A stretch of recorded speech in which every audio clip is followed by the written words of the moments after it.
Mars is no longer the planet we thought it was. It has not been the same planet since a quiet day in September, just a few weeks ago, when something extraordinary occurred in the silent, unforgiving vacuum of space. An object, a visitor from a place beyond the familiar confines of our own solar system, passed within a breath of the red planet. It moved with a kind of surgical precision that bordered on the impossible, closing to a distance of just 29 million kilometers, and as it passed, it left something behind. This was not a crater, not a violent scar that you could see from orbit, nothing so crude or obvious. No, this was something far more subtle, a change so profound and yet so invisible that its implications are only now beginning to ripple through the quiet corridors of planetary science. And it is a story that you, listening to this, are among the very first to hear in its entirety. For months, the interstellar visitor, known as 3I Atlas, has been a source of wonder and intense study. As it blazed through our cosmic neighborhood, it was not merely a passive traveler. It was an active, dynamic entity, spraying a staggering 144 metric tons of pure water into the void every single hour. Imagine that for a moment. Picture the force of a full-blast fire hose, a torrent of life-giving liquid, and then imagine that stream continuing, unbroken, for weeks on end, painting a trail across the blackness of space. But water was not its only offering. Along with that incredible plume, it was also releasing refined nickel at a steady rate of 4.6 grams per second. And something else, something with a far more complex and paradoxical reputation. Hydrogen cyanide, a molecule whose presence was not just noted, but was observed to be ramping up exponentially, climbing to over 60 grams per second. All of this material, this complex chemical cocktail, streamed behind the comet in an ionized plasma tail, a shimmering, invisible banner stretching for millions of kilometers. And on the 3rd of October, 2025, the planet Mars, in its silent, clockwork orbit, flew directly through that banner. Welcome to Whispers of the Universe. We are here to explore the stories that are written in the stars, the quiet truths that are unfolding just beyond our sight. And today, we are piecing together a discovery that will not just redefine our understanding of Mars, but could very well change the future of humanity's journey into space. If you are ready to connect the dots that most of the world has not even noticed yet, consider subscribing and joining us on this journey. This is not a story about distant possibilities or far-flung futures. This is a documentation of what is happening right now, on a schedule so precise you can mark it on your calendar. Multiple orbiters, our silent sentinels circling the red planet, watched it happen. The chemistry is not in dispute, it is verifiable. The numbers have been published, crunched by teams of dedicated scientists around the world. But what nobody is talking about yet, what the official reports and peer-reviewed papers have not yet dared to speculate upon, is what happens next. Because this is not just an astronomical event, it is the beginning of something else entirely. In just 14 months, a fleet of autonomous robots, sent by SpaceX, is scheduled to land on Mars. Their mission is to dig into the Martian soil, to excavate its resources, and they are going to find exactly what this comet left behind. Before you dismiss this as mere science fiction, as a story spun from speculation and hyperbole, I want you to consider something very carefully. Everything I am about to tell you is built upon a foundation of published scientific data, verified observations from multiple space agencies, and mission timelines that are already locked in, with hardware already being built and tested. Think about the last time you learned something that fundamentally shifted your understanding of the world. Perhaps it was a historical fact that recontextualized the present, or a scientific concept that unveiled a hidden layer of reality. It is a feeling of cognitive realignment, a moment where the very furniture in your mind is rearranged. We, as a species, are on the cusp of one of those moments. A story is unfolding that will challenge our deepest assumptions about our place in the cosmos, about the nature of life, and about the boundary between the natural and the artificial. And you, listening to this right now, are here at the very beginning, witnessing it before the rest of the world has even begun to catch on. This discovery affects everyone's future in space, whether we believe we are ready for it or not. So let us begin with what we know for certain, with the hard, undeniable facts.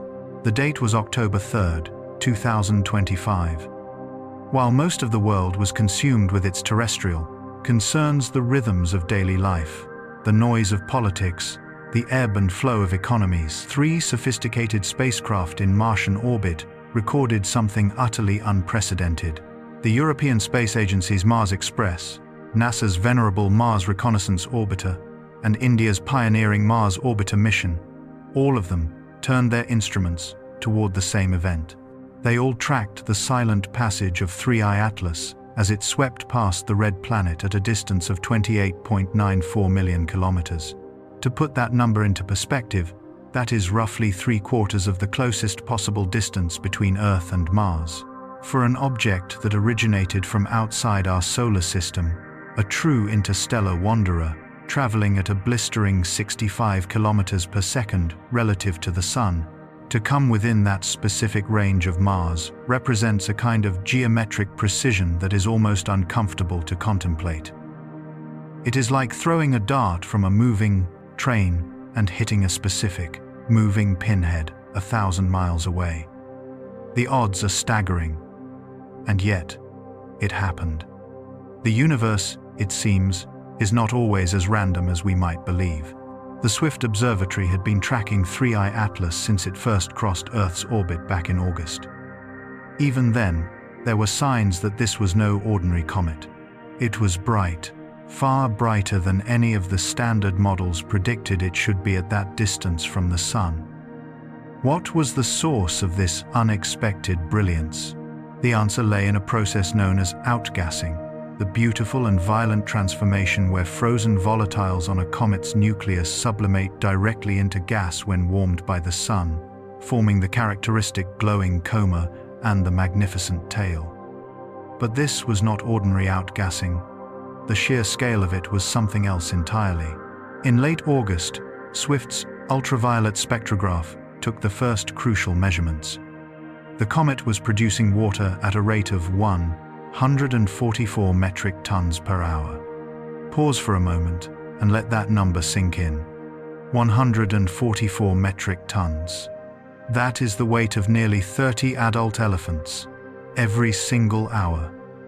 Hour after hour, day after day. It was a relentless, continuous geyser erupting in the void. And incredibly, it was not slowing down. By mid-September, as 3I Atlas raced towards its perihelion on October 3rd, the point in its orbit where it would be closest to the Sun, and the solar heating would be at its most intense, that astonishing rate of water production had remained, stubbornly, inexplicably constant. But while the water production was a steady, roaring river, something else was accelerating, growing with an exponential fury that made planetary scientists sit up and take very serious notice. The Keck Observatory, perched atop Mauna Kea in Hawaii, had been conducting its own detailed spectroscopic observations throughout the entire month of September. And it was there that they detected something that shifted the narrative from merely unusual to profoundly strange. They were seeing emissions of hydrogen cyanide, and the rate was increasing exponentially. In late August, the initial measurements showed HCN production at approximately 17.6 grams per second. By September 15th, that number had climbed to 34 grams per second. It had doubled. By September 28th, just 5 days before the comet's fateful encounter with Mars, the rate had soared to 52 grams per second. The trend line on the graph was not just a slope, it was a terrifying, upward sweeping curve. It was clear and unambiguous. As 3I Atlas approached the Sun, its cyanide production was doubling roughly every 2 weeks. If you were to extrapolate that curve forward to the October 3rd encounter date, the projected cyanide output would be somewhere between 60 and 70 grams per second, at the precise moment that Mars passed through its chemical wake. A molecule of death and a molecule of life's creation was being pumped into space at a truly prodigious rate. And then there is the nickel. This is the part of the story where we move from the unusual, past the strange, and into the realm of the genuinely anomalous. On September 21st, Keck detected specific emission lines in the Comet's spectrum that corresponded to ionized nickel, specifically Ni+, at 362 nanometers. Now, finding metals in a comet is not, by itself, extraordinary. Several comets, when they venture close enough to the Sun for the intense heat to cause extreme sublimation, have shown trace emissions of various metals. But what made this particular detection so different, so utterly bizarre, was the conspicuous absence of iron. In nature, as we understand it, nickel and iron are inseparable siblings. They are cosmic twins, forged together in the dying fires of stellar nucleosynthesis. They condense together in the swirling, cooling, protoplanetary disks around young stars. They alloy together in the molten cores of planets and in the metallic matrix of meteorites. The cosmic abundance ratio of iron to nickel is a well-established, fundamental constant of our universe, roughly 18:1. For every atom of nickel you find in a natural sample from space, you should expect to find approximately 18 atoms of iron. You simply do not find one without the other. It is a foundational rule of geochemistry. Yet, here was 3I Atlas, emitting a clear and strong signal of nickel without any corresponding iron lines in its spectrum. The ratio was not just slightly off, it was inverted, suppressed, or somehow being manipulated to preferentially release one element over the other. The Keck measurements showed a nickel emission rate of 4.6 grams per second, while iron remained stubbornly below the limits of detection. That is not how comets work. That is not how geology works. That, disturbingly, is how industrial refinement works. Here is what makes all of this matter so profoundly for Mars. As 3I Atlas swept past on that fateful day of October 3rd, it was not a clean flyby. A comet does not travel in a neat little bubble. Its plasma tail, a vast, tenuous stream of ionized gas, pushed outward by the solar wind and the pressure of radiation, extends for millions upon millions of kilometers behind the nucleus. Mars's own orbital velocity is a swift 24 kilometers per second. The comet, meanwhile, was moving at an even more incredible 65 kilometers per second relative to the Sun. The specific geometry of their encounter meant that Mars effectively flew directly through this tail. It was not a glancing blow, it was a full immersion. The planet moved across the stream of ionized particles being furiously ejected from the comet's core. For a period of approximately 6 to 8 hours on October 3rd and into October 4th, the upper atmosphere of Mars was bathed in a chemical soup of ionized water molecules, nickel ions, cyanide radicals, and other complex organic volatiles that the observatories at Keck and Swift had been meticulously measuring for weeks. Some of that material, inevitably, was captured by Mars's tenuous atmosphere. Some of it was deflected by the planet's weak, fragmented magnetic field. And some of it, and this is the absolutely critical part, was deposited directly onto the surface. You see, Mars does not have a global magnetic field like Earth does, a protective shield that deflects most incoming charged particles. Instead, it has pockets of remnant crustal magnetism, concentrated primarily in the ancient, cratered terrain of its southern highlands. These magnetic anomalies act like cosmic funnels, channeling incoming charged particles from space down towards specific, predictable regions of the surface. Nickel ions, being electrically charged, would have followed these magnetic field lines downward. They would not have been distributed evenly like a fine dusting of snow across the entire planet. No, they would have concentrated in predictable locations, in the very places where the crustal magnetism is strongest and where the atmosphere is thin enough that the particles can reach the ground before their charge is neutralized. The Mars orbiters recorded the entire event. We know they did because the observation windows were scheduled months in advance, meticulously coordinated through the International Mars Exploration Working Group. What we do not have yet is the released data from those observations. Now, that in itself is not unusual.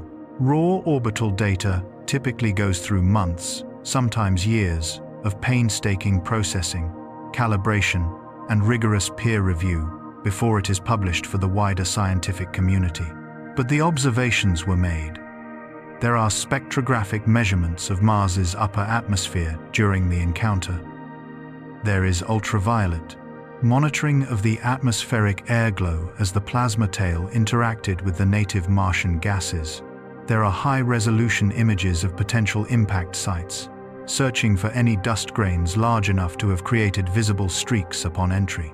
That data exists right now, sitting in protected archives at the European Space Agency, at NASA, and at ISRO, being carefully analyzed by teams of brilliant scientists who are trying to understand exactly what happened during those 6 critical hours. What we can say with absolute certainty, even before that data is released, is this: Mars is no longer in the same chemical state it was in before October 3rd. The planet has been dusted with materials from outside our solar system, materials that include refined nickel, complex organic precursors for life, and vast quantities of water ice that have been contaminated with cyanide. Those materials are not in transit anymore. They are sitting on the surface right now, frozen into the regolith. In the southern highlands, mixed into the polar ice deposits, silent and waiting to be disturbed. And a disturbance is coming. It is coming with the force of human ambition and the precision of advanced robotics. Because, in just over a year, we are sending robots to dig. But before we can even begin to talk about what is going to dig into that newly altered soil, we need to understand in detail what actually happens when pristine comet material meets a planetary surface. The chemistry does not just sit there, inert and unchanging. It begins a conversation, a series of interactions with whatever environment it lands in. And on Mars, that environment is one of the most extreme and fascinating in the solar system. It is cold, it is dry, it is highly oxidizing, and it is bathed in a constant, sterilizing bath of raw, ultraviolet radiation from the sun. When you combine those harsh conditions with the specific, anomalous chemistry that 3I Atlas delivered, you create something that should not exist naturally on Mars. You create the building blocks for complexity. When the raw material from a comet's coma intersects with the surface of a planet, there are 3 distinct delivery mechanisms that operate simultaneously, each contributing a different part of the puzzle. The first, and most direct, is deposition from the coma itself. This is the vast, glowing cloud of sublimated gas and microscopic dust particles that envelops the comet's nucleus. As this cloud of material expands outward into space, a certain fraction of it will inevitably encounter the planet's atmosphere, or in the case of a world like Mars with its incredibly thin air, it will fall directly onto the surface, in regions where the atmospheric density is negligible. The second mechanism is the interaction with the plasma tail. This is a very different beast from the more familiar dust tail. The dust tail is composed of larger particles pushed by the pressure of sunlight gracefully along the comet's orbital path.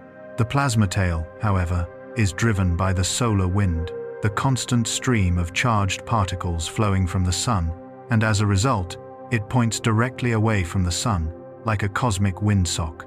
It consists of molecules that have been ionized, stripped of their electrons by intense ultraviolet radiation, and they obediently follow the magnetic field lines embedded in the solar wind. When a planet passes through this invisible tail, its own magnetic field, or its atmospheric interactions, will determine where these ions ultimately end up, where they are funneled and deposited onto the surface. The third mechanism is the settling of larger dust grains. While most of the dust in a comet's tail is on the scale of micrometers, and gets easily swept away by radiation pressure. A small but significant fraction of larger grains, some up to hundreds of micrometers in size, possess enough mass to resist that gentle push.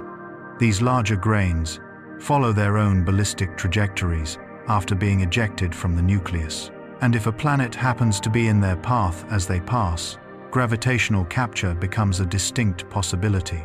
For Mars, with its thin atmosphere and its relatively weak gravity, all three of these mechanisms were fully operational during the October encounter. Each one was delivering different size fractions of the comet's material to different regions of the planet's surface, creating a complex and heterogeneous pattern of deposition. Let us start with the nickel, because it is both the most chemically reactive component and, by far, the hardest to explain through natural processes. Ionized nickel atoms entering Mars's atmosphere would initially find themselves in the upper thermosphere, a region of incredibly low particle density. But as we discussed, Mars's crustal magnetic anomalies create pathways, funnels to the surface. These are not like Earth's elegant, global field. They are chaotic, localized pockets of magnetism in the ancient southern highlands, where magnetic minerals in the crust generate fields strong enough to deflect solar wind particles and create miniature magnetospheres. Decades of studies on Mars's magnetic topology have shown that these anomalies funnel incoming charged particles downward along converging field lines, in a process remarkably similar to how Earth's own magnetic field creates the spectacular auroral zones near our poles. Nickel ions, being charged, would have followed these field lines, accelerating toward the surface, gaining energy as they descended. In Mars's thin carbon dioxide atmosphere, the rate of collision is low enough that many of these ions would have reached the lower atmosphere still carrying their electrical charge.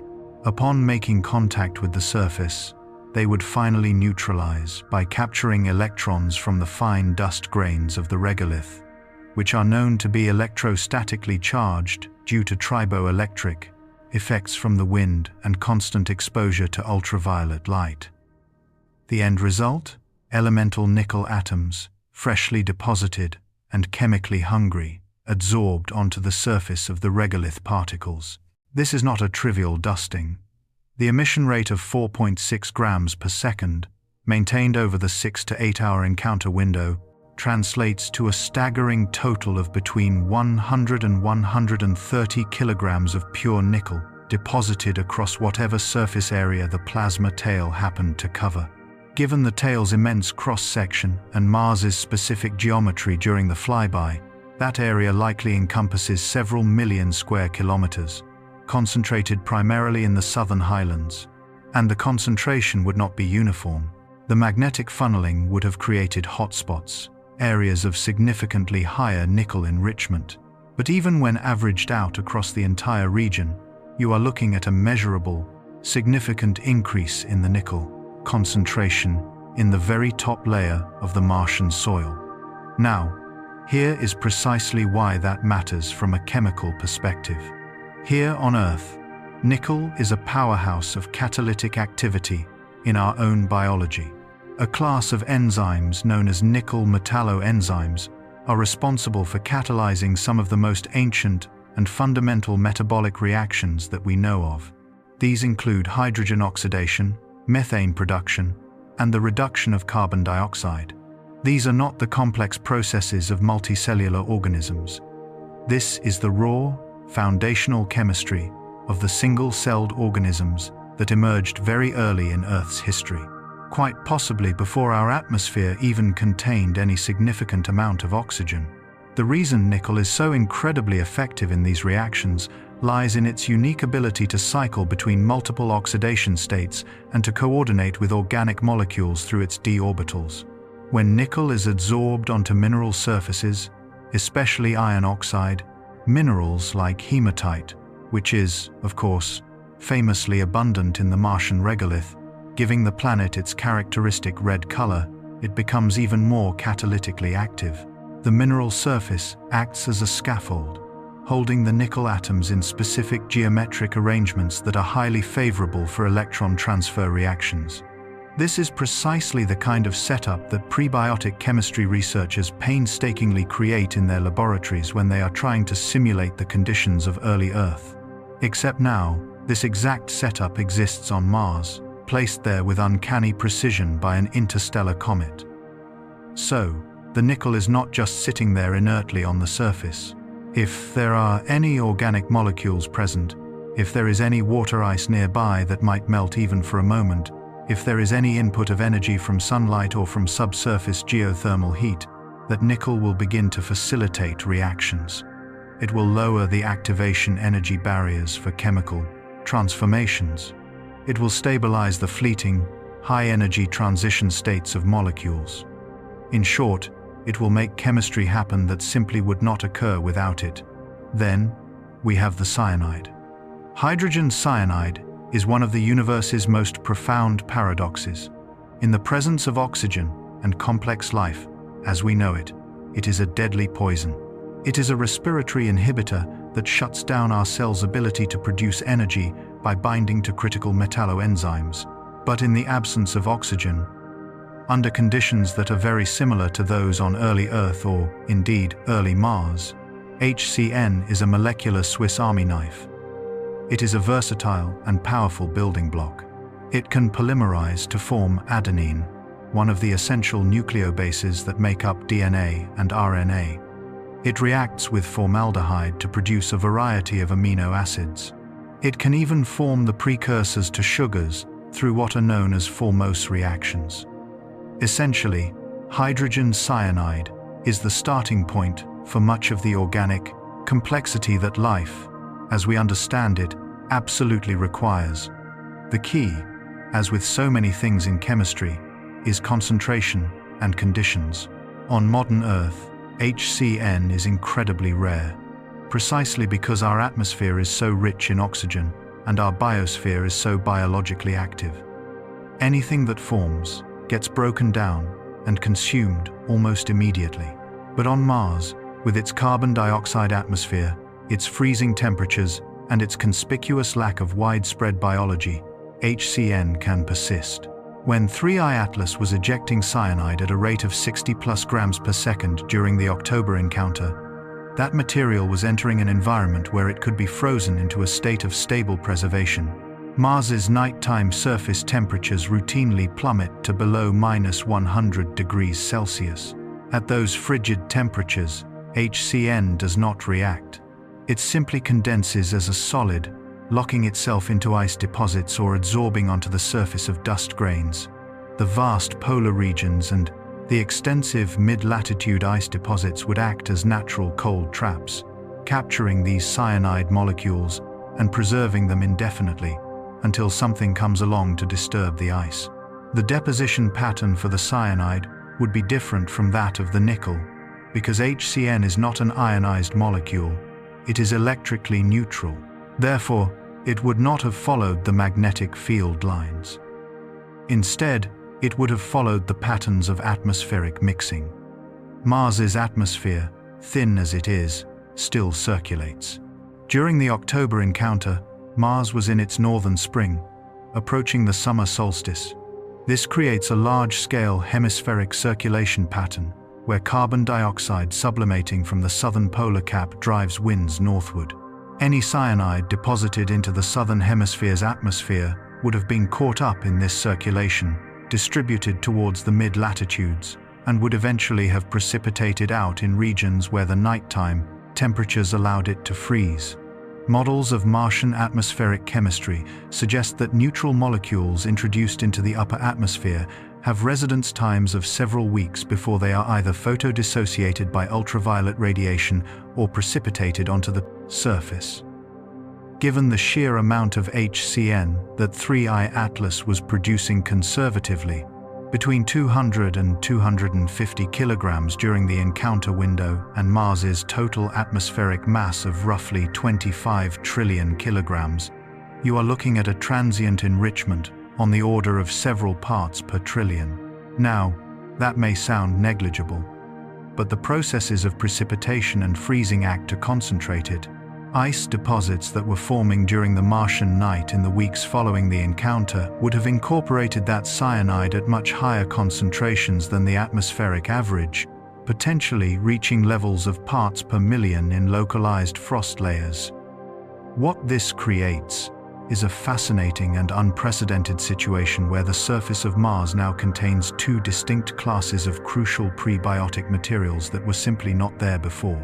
You have the catalytic metals, the nickel, concentrated in the magnetically active regions of the southern highlands. And you have the organic precursors, the cyanide, distributed across the mid-latitudes and potentially into the vast polar ice sheets. In most cases, these are not overlapping deposits. They are separated by thousands of kilometers. But that separation is only temporary, because the next phase of Mars exploration is not about passive observation from orbit. It is about active excavation, about material processing, and about large-scale manufacturing. Robots are coming, and they are going to dig into exactly these regions. They are going to heat exactly these materials. And they are going to combine exactly these chemistries in ways that Mars itself has not been able to accomplish in billions of years of its own geological history. And that is precisely where this story shifts from the predictable realm of geochemistry to something far less predictable, something that happens at the strange and blurry boundary between the natural and the technological, where intention meets with accident and creates outcomes that nobody could have possibly designed. When you study the arcane and beautiful process of stellar nucleosynthesis, the process by which all the elements heavier than hydrogen and helium are forged in the fiery cores and explosive deaths of stars, you learn a fundamental truth. Iron and nickel are born together. Both elements are the final products of silicon burning in the most massive stars during their final, desperate moments before they go supernova. The complex nuclear reaction chains that create the stable isotope of iron-56 also, inevitably, create nickel-58, nickel-60, and trace amounts of nickel-62. These isotopes are then violently ejected together into the vastness of space when the star explodes. They are mixed together in the interstellar medium, and they condense together when new planetary systems begin to form from that enriched dust and gas. This is precisely why every single natural sample from space that we have ever analyzed, every meteorite, every comet, every asteroid, shows iron and nickel in these predictable, constant ratios. Chondrites, the most primitive and unaltered meteorites, contain roughly 18 parts iron for every 1 part nickel. Iron meteorites, which are fragments of the differentiated cores of ancient asteroids, show similar ratios because they are the product of both metals concentrating together during the process of planetary formation. Comets, being frozen remnants from the very formation of the outer solar system, should, if anything, show even higher iron to nickel ratios, because nickel has a slight preference to stay in a gas phase at higher temperatures, making iron more likely to condense into the early forming solid grains. The point is this, and it cannot be overstated. You do not find nickel without iron in nature. It simply does not happen. The cosmic chemistry that creates one necessarily creates the other in a fixed and predictable relationship. Except 3I Atlas violated that rule. It shattered it. On September 21st, when the high-resolution spectrograph at the Keck Observatory analyzed the faint light from the comet's coma, they identified the distinct emission lines corresponding to both neutral nickel at 341.5 nanometers and ionized nickel at 362.0 nanometers. These lines were strong and clear, indicating that nickel concentrations were high enough to fluoresce brightly under the sun's ultraviolet radiation. The standard procedure, when you detect nickel, is to immediately look for the corresponding iron lines, specifically neutral iron at 372.0 nanometers and ionized iron at 373.5 nanometers.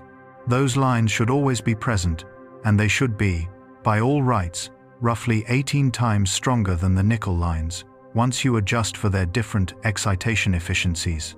But the spectrum from Keck showed the iron lines were missing. They were below the instrument's detection limits. Even when accounting for every possible measurement uncertainty and for the remote possibility that iron was present but was somehow not fluorescing as efficiently, the ratio was wrong by at least an order of magnitude, likely more. Follow-up observations on September 28 only served to confirm the anomaly.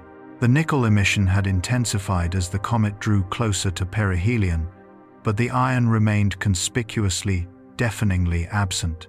The emission rate calculations, based on the known fluorescence efficiency and the solar flux at that distance, indicated that nickel was being released at a rate of 4.6 grams per second.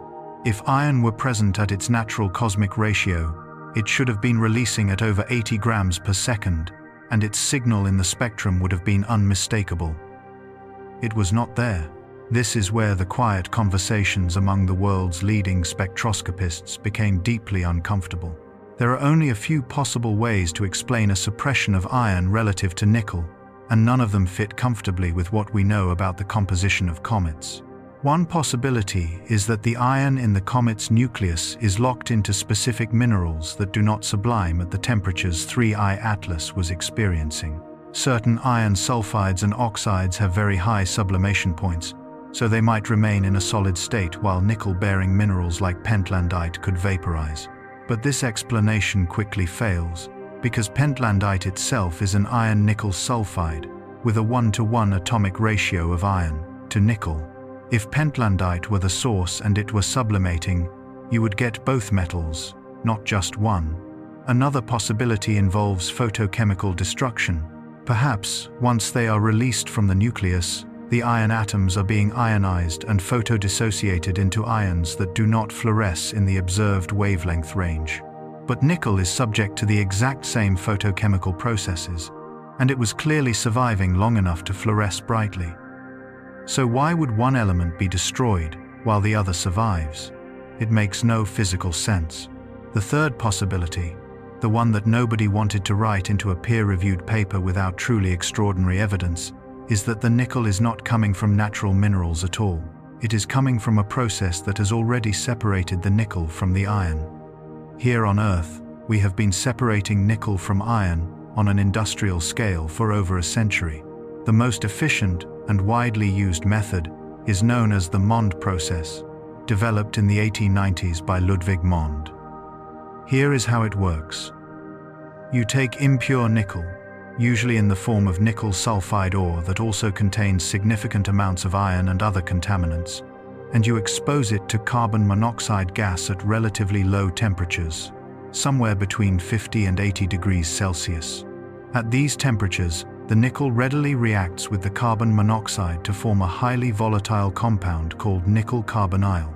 The iron, however, does not react under these specific conditions. It requires much higher temperatures to form its own carbonyl compound. So, you can selectively vaporize the nickel, leaving the solid iron and other impurities behind. You then take the nickel carbonyl gas and heat it to between 200 and 250 degrees Celsius, which causes it to decompose back into pure nickel metal and carbon monoxide. The carbon monoxide can be recycled back into the process, and you are left with 99.99% pure nickel. This process happens every day in refineries around the world. It does not happen in nature, because nature does not typically maintain the precise temperature controls and the specific carbon monoxide concentrations required for it to work, except, perhaps, in the unique and specific microenvironment of a comet's sublimating nucleus, where carbon monoxide is known to be abundant. Temperatures on a comet's surface vary dramatically with solar distance and orientation, and the complex dynamics of the outgassing can create localized chemical microenvironments with very specific conditions. Let us think through what this implies. 3I Atlas was measured to be producing carbon monoxide at significant rates. The Swift Observatory detected strong carbon monoxide emission lines back in August. Comets are rich in carbon monoxide. It is typically the second or third most abundant volatile after water. As the nucleus heats up and sublimates, different regions of its surface will reach different temperatures, depending on their orientation to the sun, their composition, and their thermal inertia. It is entirely plausible that you could have regions at 50 to 100 degrees Celsius directly adjacent to regions that are still frozen solid at below -100 degrees Celsius. If nickel-bearing minerals happen to be present in a region where the temperatures and the carbon monoxide partial pressures fall within the narrow window required for the Mond process, then nickel carbonyl could indeed form.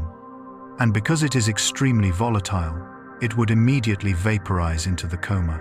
Upon reaching the outer regions of the coma, where the solar radiation is at its most intense, the nickel carbonyl would be photodissociated, breaking apart and releasing individual nickel atoms and carbon monoxide molecules. The nickel atoms would then fluoresce under the ultraviolet light, creating the very emission lines that the Keck observatory observed. The iron, meanwhile, would remain locked in the nucleus, because it never formed a volatile carbonyl in the first place. This is not necessarily evidence of intentional design. It could be a case of purely accidental chemistry, a bizarre cosmic coincidence. But the end result is functionally identical to industrial refinement. Purified nickel is being released into space. Now, bring that startling fact back to the surface of Mars. What landed on Mars's surface on October 3rd was not just nickel. It was, for all intents and purposes, refined nickel, or at the very least, nickel that had been cleanly separated from its cosmic sibling, iron, through a process that perfectly mimics our own industrial methods. This distinction is critically important because refined nickel behaves very differently in chemical environments than nickel-iron alloys do. Alloys are generally less reactive. The presence of iron tends to buffer the nickel, preventing it from readily participating in catalytic reactions. Pure nickel, on the other hand, is promiscuous. It eagerly coordinates with organic molecules, it facilitates the transfer of electrons, and it forms complex compounds that can act as primitive metabolic catalysts. On early Earth, the nickel that was incorporated into the metalloenzymes of the earliest life is thought to have come from hydrothermal systems, where superheated water leached nickel from ultramafic rocks and concentrated it through complex serpentinization reactions. But that process takes time, immense heat, and vast quantities of liquid water circulating through kilometers of the planet's crust. Mars, as far as we know, does not have active hydrothermal systems, at least not near the surface where we can access them. What it has now is something potentially far more potent. Pure, surface-deposited nickel, already separated from its iron, sitting in the fine-grained regolith, just waiting to be dissolved by any trace of water that might appear. Think about the implications of that for a moment. If the surface of Mars has been significantly enriched with catalytically active nickel, the fundamental chemical potential of that surface has changed.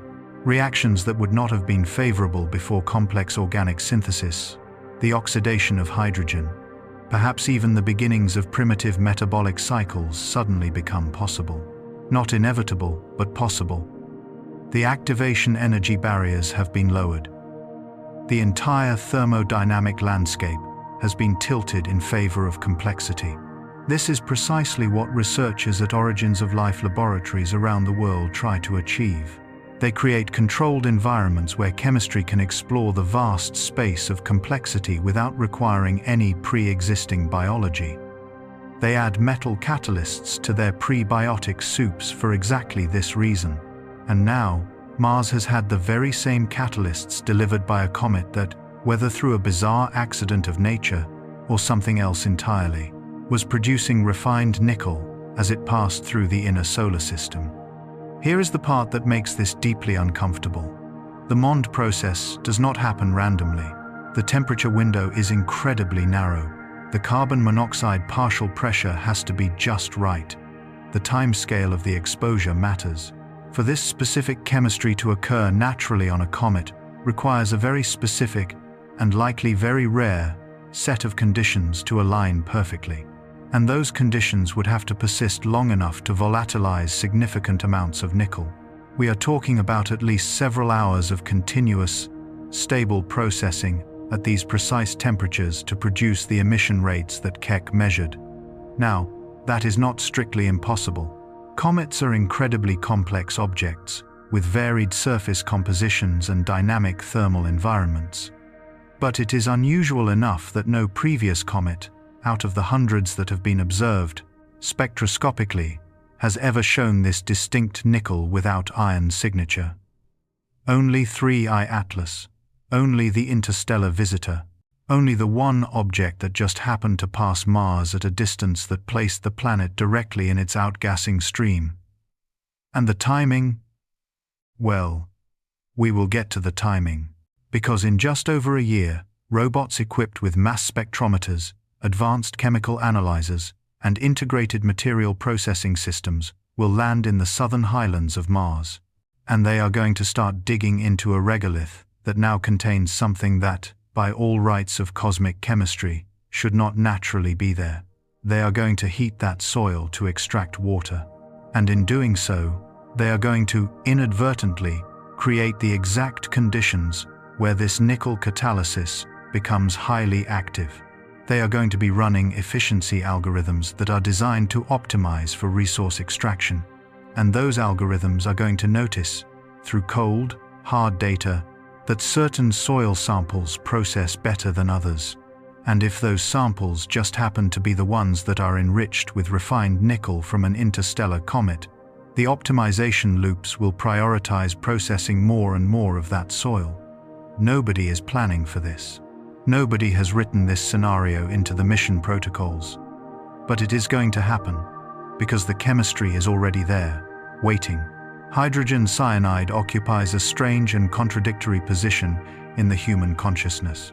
We know it primarily as a poison, a tool of industrial accidents and wartime horrors, something to be avoided and feared above all else. That sinister association is, of course, chemically justified. HCN binds irreversibly to the iron in cytochrome C oxidase, the critical enzyme that allows our cells to use oxygen for energy production.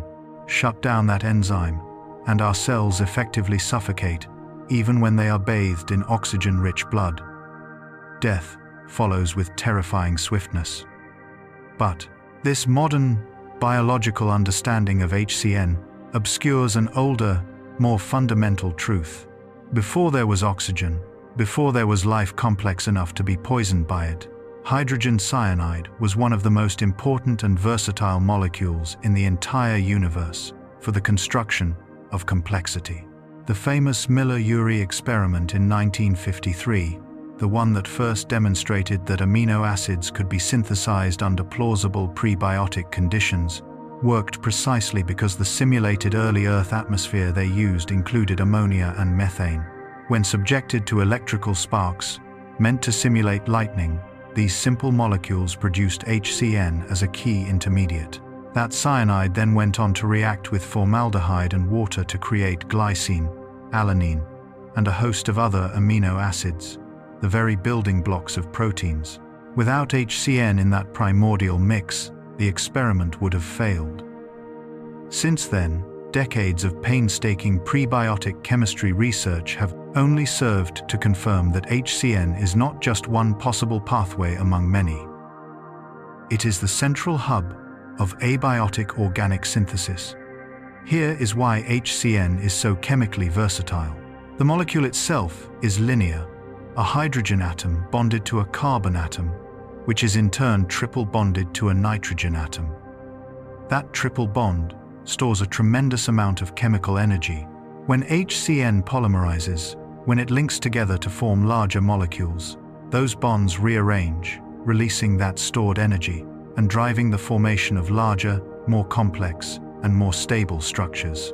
The simplest polymerization of HCN produces a compound called an HCN tetramer, which, with a little encouragement, readily rearranges itself into adenine, the nucleobase that is found in both DNA and RNA. This is not a rare or difficult reaction.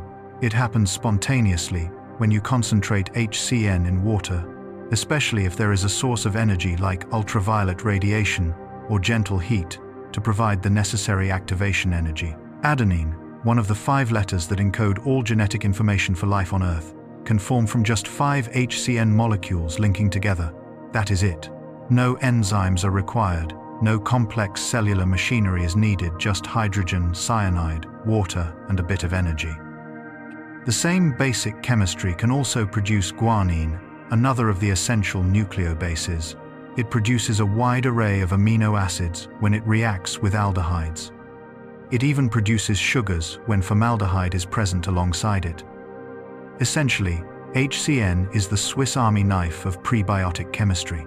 It is a small, simple molecule that can be transformed into compounds from almost every major category of biomolecule, all under conditions that plausibly existed on the surface of the early Earth. The great challenge with HCN, from an origins of life perspective, has always been concentration and persistence. On Earth today, as we mentioned, HCN simply does not accumulate because our oxygen-rich atmosphere rapidly oxidizes it into less reactive compounds. And even on the early Earth, before oxygen became abundant, HCN still faced rapid degradation through photolysis, where intense ultraviolet radiation from the young sun would break the molecule apart. For HCN to be able to do its remarkable chemical work, you need to have it concentrated, you need it protected from immediate destruction, and you need to give it time to react. Researchers have proposed various scenarios to solve this problem. Perhaps it concentrated in deep ocean hydrothermal vents, where reduced gases are abundant. Perhaps it was synthesized in the shock waves of large impacts, creating transient high-temperature plumes where it could react. Or, perhaps, it was delivered from space via comets and meteorites. That last scenario is particularly compelling because comets are known to be incredibly rich in HCN. Spectroscopic observations of dozens of comets over the years have detected the characteristic cyanide emission lines, although usually at much lower rates than 3I Atlas exhibited. A typical comet might produce HCN at a rate of 1 to 5 grams per second when it is near perihelion. 3I Atlas was producing HCN at rates 10 to 20 times higher than that, and its production was increasing exponentially as it approached the Sun. Let us look at those numbers again, because they are what define the gift that Mars received.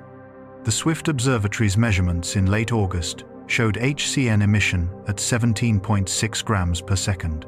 By September 15th, the Keck observations recorded 34 grams per second. By September 28th, that had increased to 52 grams per second. The growth pattern perfectly fits an exponential curve with a doubling time of roughly 14 days. Extrapolating that curve forward to October 3rd, the day of the Mars encounter, puts the HCN production somewhere between 60 and 75 grams per second. Let us use a conservative estimate of 65 grams per second. The encounter window, the period during which Mars was passing through the densest part of 3I Atlas's plasma and dust environment, lasted for approximately 6 to 8 hours. Based on the geometry of the flyby and the known structure of the comet's tail, using 7 hours as a midpoint, that is 25,200 seconds. At 65 grams per second, that works out to 1,638,000 grams, or 1,638 kilograms of hydrogen cyanide ejected into the volume of space that Mars was traversing. Now, not all of that would have been captured. Much of it would have continued on its journey, escaping into interplanetary space. But Mars's atmospheric cross-section during the encounter was roughly 40 million square kilometers, and the comet's outgassing was directed radially outward from the nucleus, with some additional deflection by the solar wind. A reasonable estimate, based on the atmospheric capture models that are used for meteor shower mass influx calculations, suggests that Mars intercepted somewhere between 5% and 15% of the material that was in its immediate vicinity. That puts the total mass of captured HCN at somewhere between 80 and 250 kilograms. Now, Consider what happens to, let's say, 150 kilograms of hydrogen cyanide gas entering Mars's atmosphere over the course of several hours. HCN is a gas at typical Martian temperatures with a boiling point of 26 degrees Celsius at Earth's sea level pressure. In Mars's thin carbon dioxide atmosphere, it would have remained in a gaseous state until it encountered conditions cold enough to freeze it solid. Mars's surface temperature, as we know, varies wildly.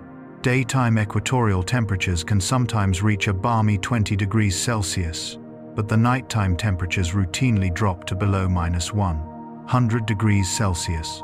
The freezing point of HCN is -13 degrees Celsius.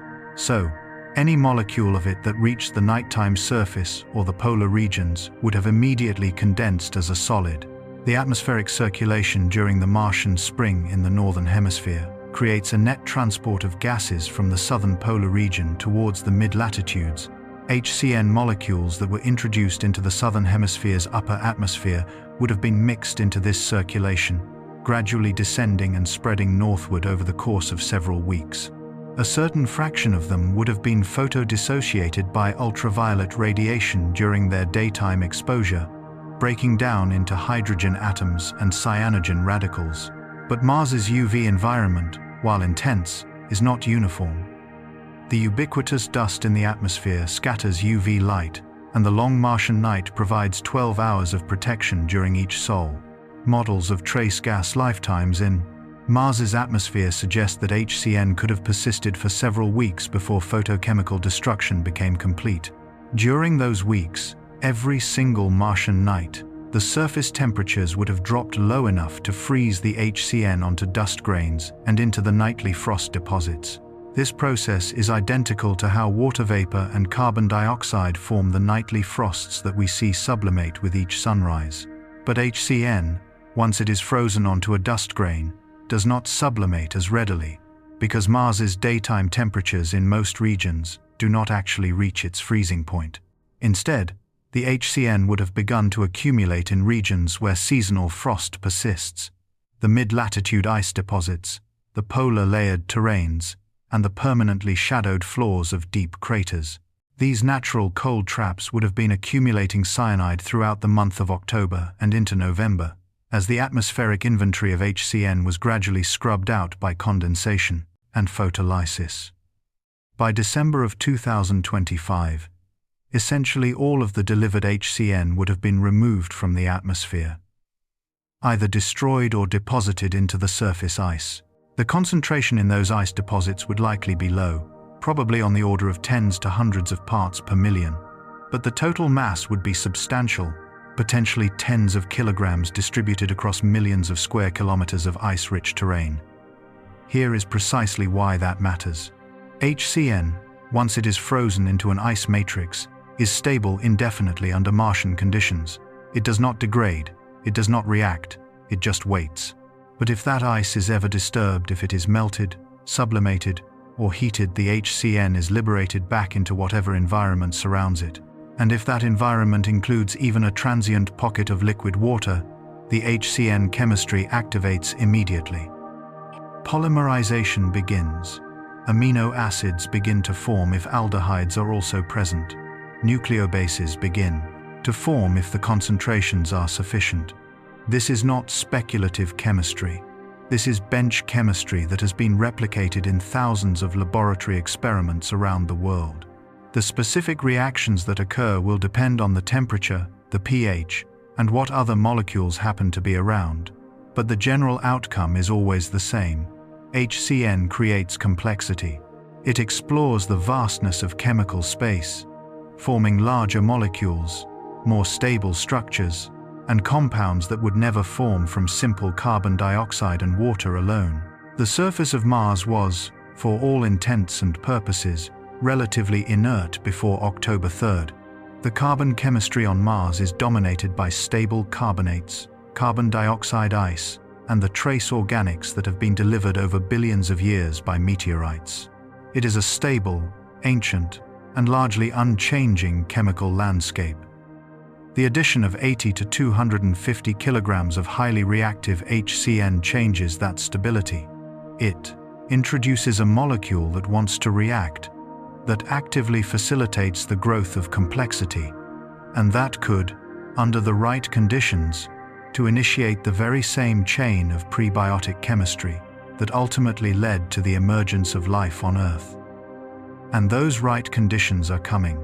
They are not coming through any natural Martian processes, which have been geologically dormant for eons. They are coming through technological intervention. They are coming in the form of robots that will land in these ice-rich regions, drill into the regolith, heat the samples to extract water, and run sophisticated chemical analyses to optimize their resource extraction. Those robots will not know that there is cyanide in the ice. It will not be in their databases, because nobody on Earth is expecting it to be there. But when they heat that cyanide-laden ice to liberate water, they will also be liberating HCN. And, if there is any organic contamination from Earth present in their processing, chambers, lubricants, polymers, or biological residues that the sterilization process did not fully remove, that organic material will be exposed to concentrated HCN in a confined, heated environment. That is not a natural process. It is not panspermia. It is something far stranger. It is the accidental creation of ideal prebiotic conditions through the bizarre intersection of interstellar chemistry and autonomous technology, occurring on a timescale that is measured in months, not in millennia.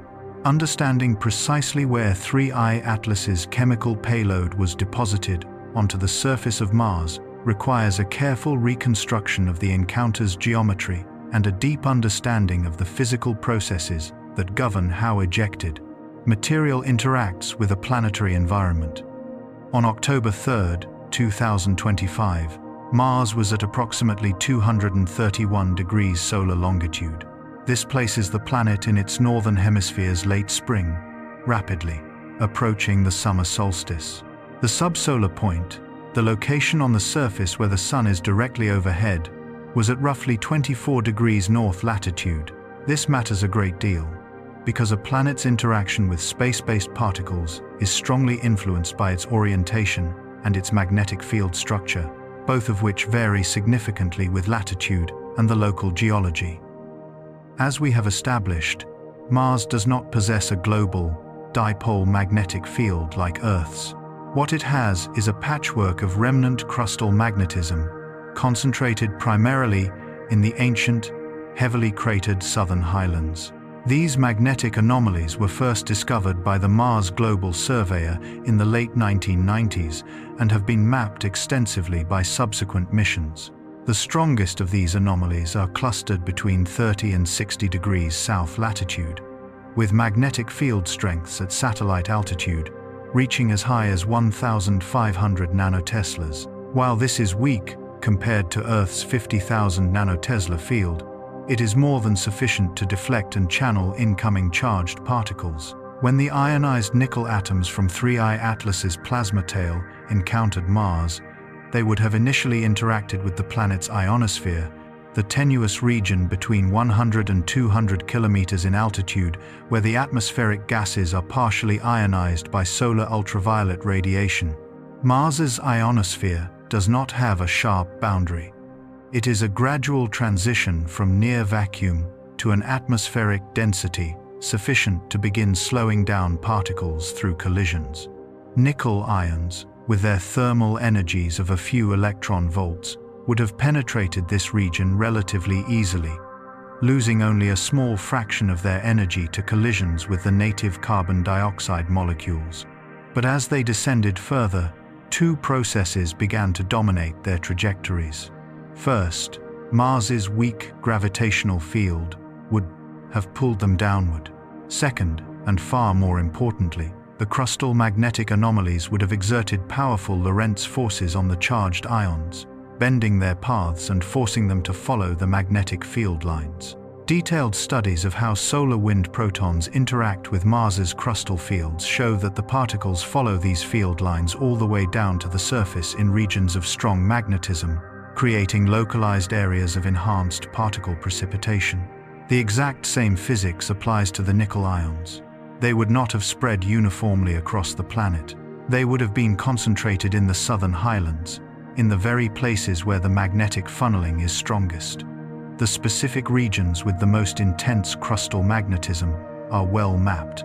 They lie primarily in the areas known as Terra Sirenum, Terra Cimmeria, and the western portion of Terra Tyrrhena. These are regions between 180 and 300 degrees east longitude and 30 to 60 degrees south latitude.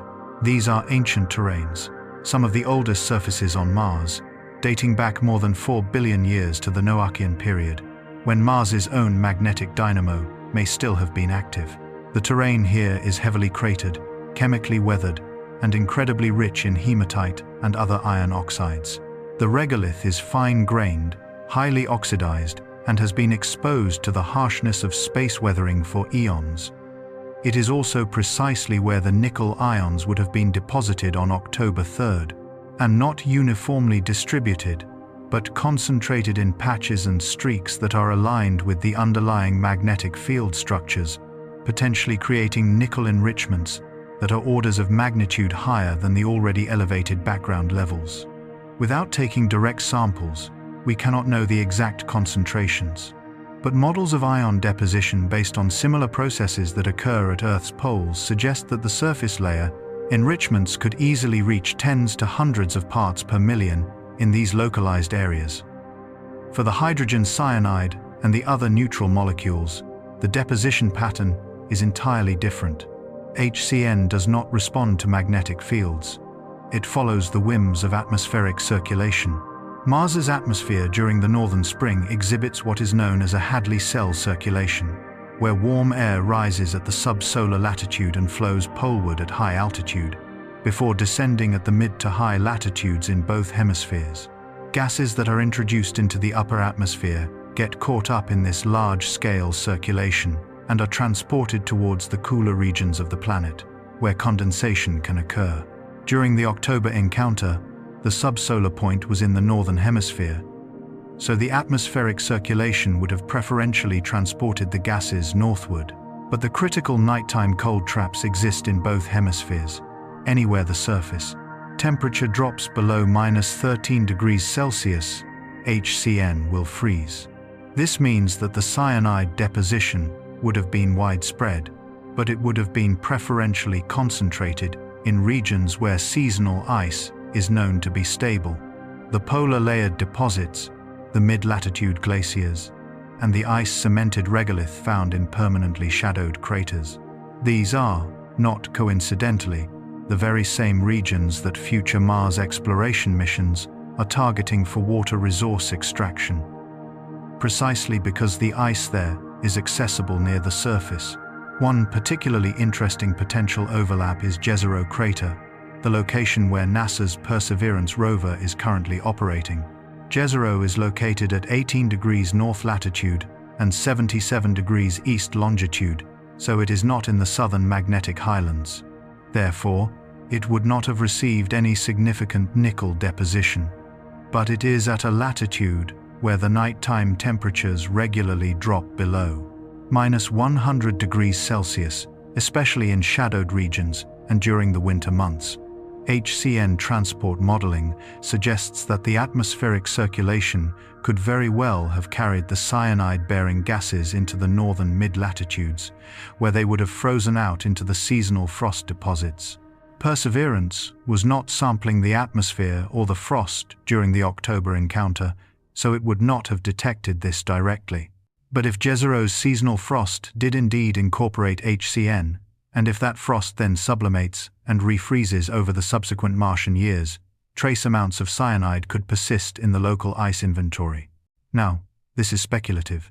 Jezero is far from the primary deposition zones, but it serves to illustrate how even distant regions of the planet might have been subtly affected by the encounter. The highest confidence deposition zones are the south polar layered deposits and the extensive mid-latitude, ice-rich mantles, particularly in the deposition southern hemisphere between 30 and 60 degrees latitude.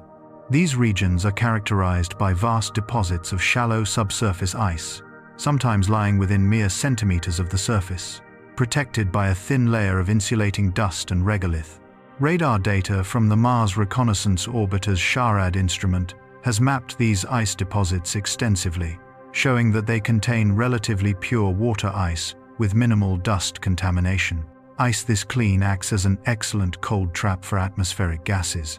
Any HCN molecules that diffused into these regions during October and November of 2025 would have been readily incorporated into the ice matrix, effectively sequestered there until something comes along to disturb it.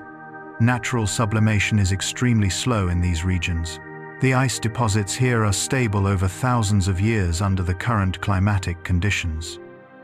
But artificial disturbance, drilling, heating, excavation liberates the ice and complexics, whatever gases happen to be frozen within it.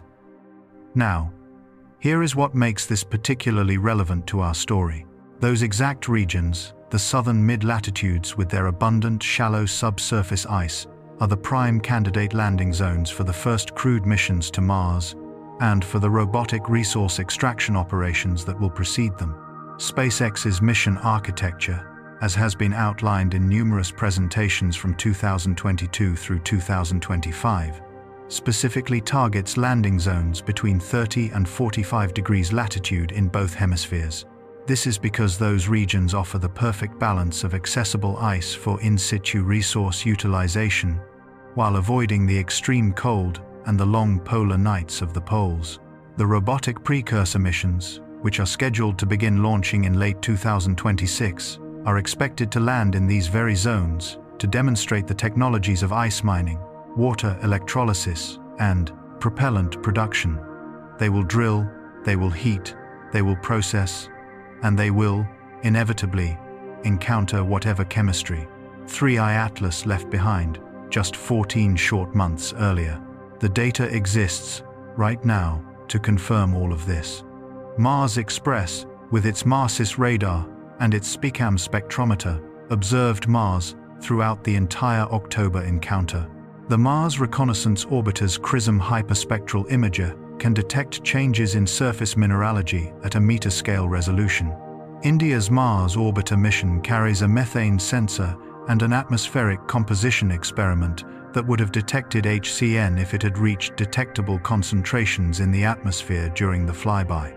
These instruments were active. The data was collected, but as of this moment, none of it has been publicly released. This is not necessarily suspicious. As we've said, orbital data typically requires 6 to 18 months of processing, calibration, and peer review before it is published. But it does mean that we are currently in a gap period, a period of suspense, where the observations have been made, the measurements exist, and scientists at ESA, NASA, and ISRO are right now analyzing results that could either confirm or refute everything that we have discussed so far. Will they find spectroscopic evidence of HCN in Mars's atmosphere during October? Will they detect localized changes in the surface composition of the southern highlands, indicating metal deposition? Will the radar data show anomalies in the ice deposits that are consistent with volatile contamination? Those answers are coming, probably in 2026, as the peer-reviewed papers finally make their way through the long process of publication. But by then, the robots will already be launching. The missions are locked in. The hardware is being tested. The landing zones have been selected. Whatever 3I Atlas did to Mars, we are about to interact with it directly, whether we fully understand it or not. SpaceX has been meticulously refining its Mars mission architecture for nearly a decade, evolving it from aspirational sketches to concrete engineering timelines, with real hardware undergoing rigorous testing. The current plan, as detailed in technical presentations throughout 2024 and early 2025, involves a series of uncrewed Starship missions that will begin in the 2026 launch window. This is the 26-month period when Earth and Mars align favorably for interplanetary transfers, and that window opens in September of 2026. The flight time to Mars is approximately 6 to 7 months, which places their arrival between March and May of 2027. This is just 16 to 18 months after 3I Atlas's flyby in October of 2025. The mission profile is nothing short of audacious. The plan is to land multiple starships in the same general region to establish a propellant depot and a large-scale resource extraction operation. Each starship has a payload capacity that exceeds 100 metric tons to the surface of Mars. And within those vast payloads will be a fleet of Tesla Optimus robots, specifically adapted for Martian operations. Optimus began as a terrestrial humanoid robot program designed for factory automation and the handling of repetitive manual tasks. But the engineering requirements for operating autonomously in unpredictable environments happened to parallel. In many ways, the immense challenges of working on Mars. The robots need to be able to navigate unstructured terrain, to manipulate objects without precise, pre-programmed instructions, and to adapt to variations in their tasks in real time. By 2025, Optimus had evolved into a highly capable bipedal platform, equipped with advanced machine vision, force feedback manipulation, and powerful onboard AI models that are capable of task learning and optimization. The Mars variant, which we will call Optimus M for clarity, incorporates additional radiation shielding, a robust thermal management system for the extreme temperature swings between -100 and +20 degrees Celsius, dust-resistant joints, and, most crucially, a highly enhanced level of autonomy. The communication lag between Earth and Mars varies from 3 to 22 minutes, depending on their orbital positions, which makes any kind of real-time teleoperation completely impractical. These robots have to be able to make their own decisions locally, learning and adapting based on the immediate feedback they receive from their environment. The mission objectives for this first robotic wave are straightforward in their concept, but incredibly complex in their execution. First, they must validate the landing systems and the surface operations infrastructure.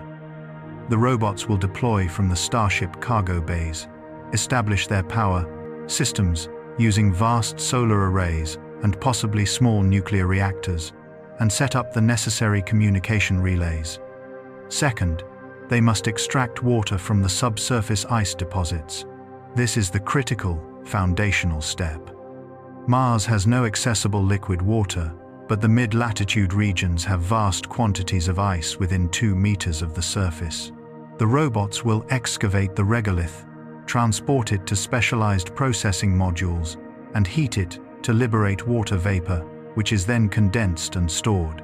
Third, they will electrolyze that water into hydrogen and oxygen, producing the propellant that will be needed for the return flight of future starships, as well as the essential consumables for life support.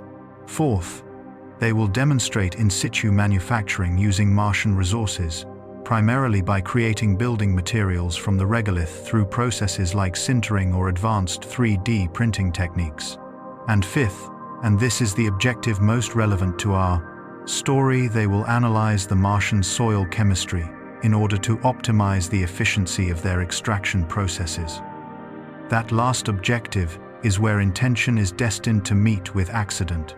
These robots are not scientists, conducting careful sample analysis with meticulous contamination protocols and controlled experiments. They are industrial machines, and their prime directive is to optimize for output. Their AI systems are trained to maximize the yield of water, to minimize the consumption of energy, and to identify the most productive sources of regolith. They will dig samples from various locations, process them, measure the output, and then iteratively refine their selection of where to dig next, based on which samples performed the best. This is a powerful technique known as reinforcement learning, applied to the problem of resource extraction. The robot tries different approaches. It receives feedback in the form of water yield or the quality of its manufactured materials, and it adjusts its behavior to maximize its reward signals. It is the exact same algorithmic architecture that allows an AI to master complex games or to optimize the processes in a factory. But here is what happens when that architecture encounters a chemistry that it was not trained on.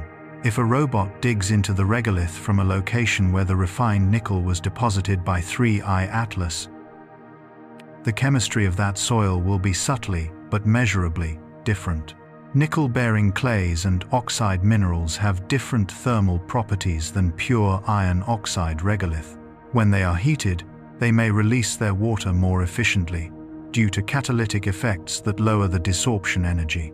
The robot, which is measuring the water yield per kilogram of regolith per kilowatt-hour of heating, would register this as a positive result, a higher efficiency.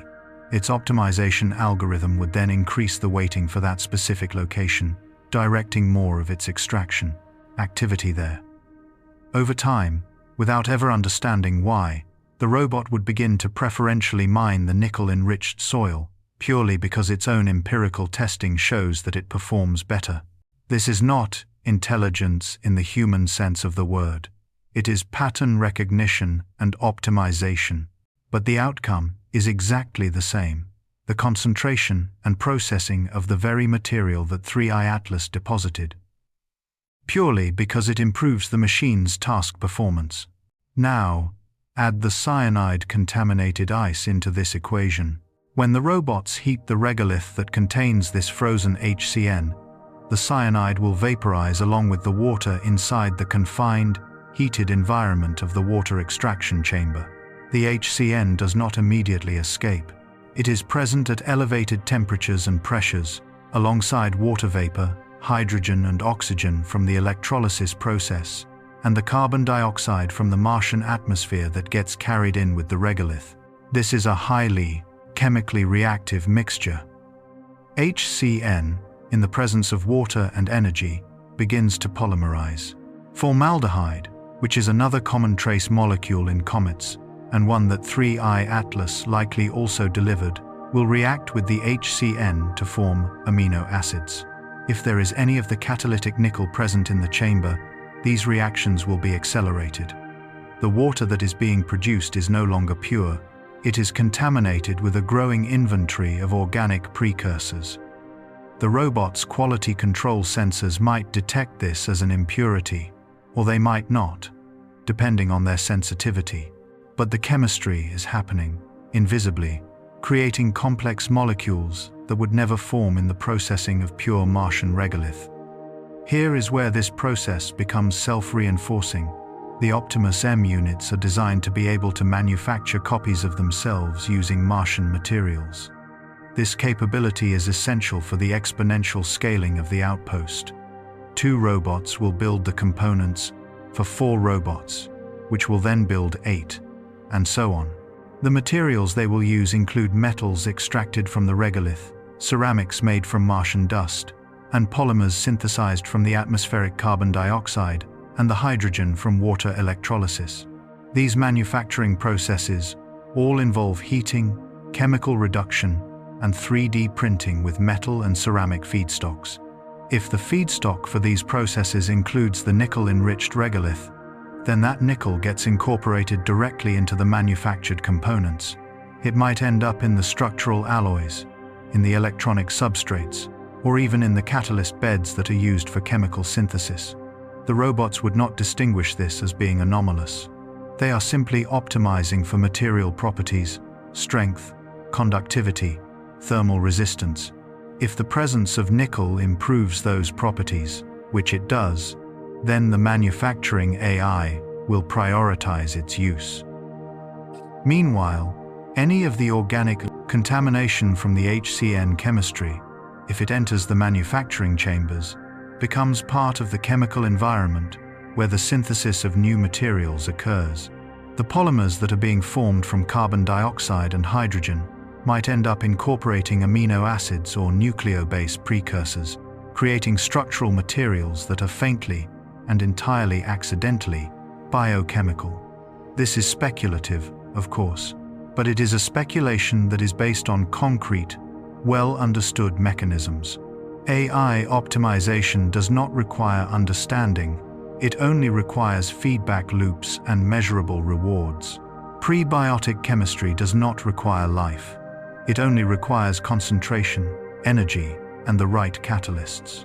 The intersection of these 2 powerful processes, autonomous technology optimizing for efficiency and complex chemistry, Enabling that very efficiency creates something that sits uncomfortably in the space between the natural and the artificial. It is not life. The robots are not alive.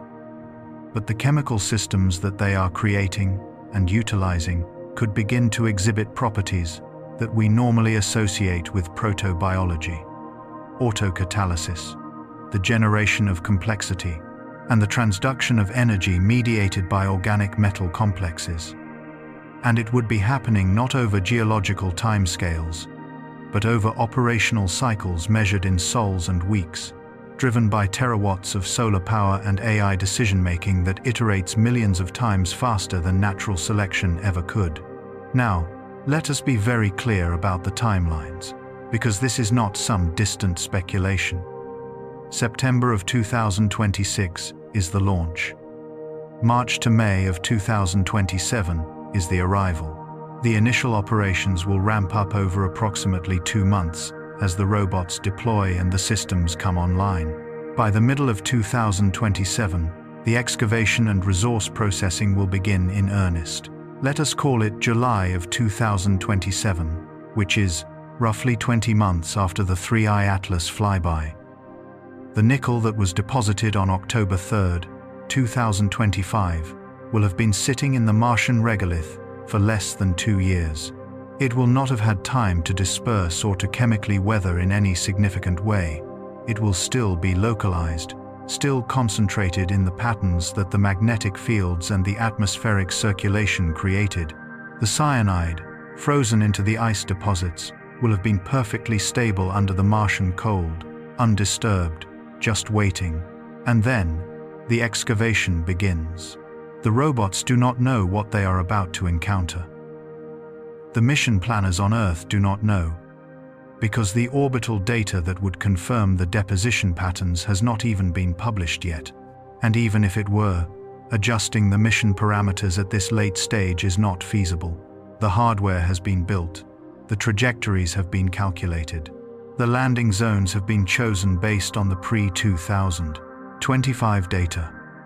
The encounter is inevitable.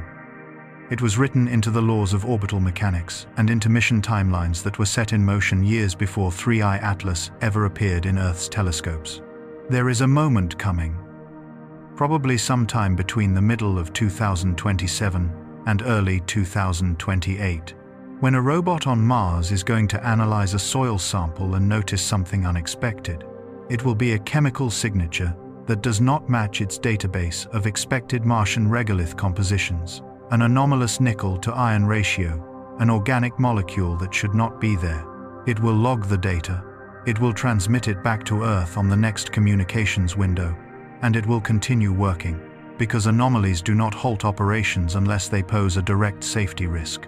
Engineers and scientists back on Earth will receive that data 3 to 22 minutes after it is sent.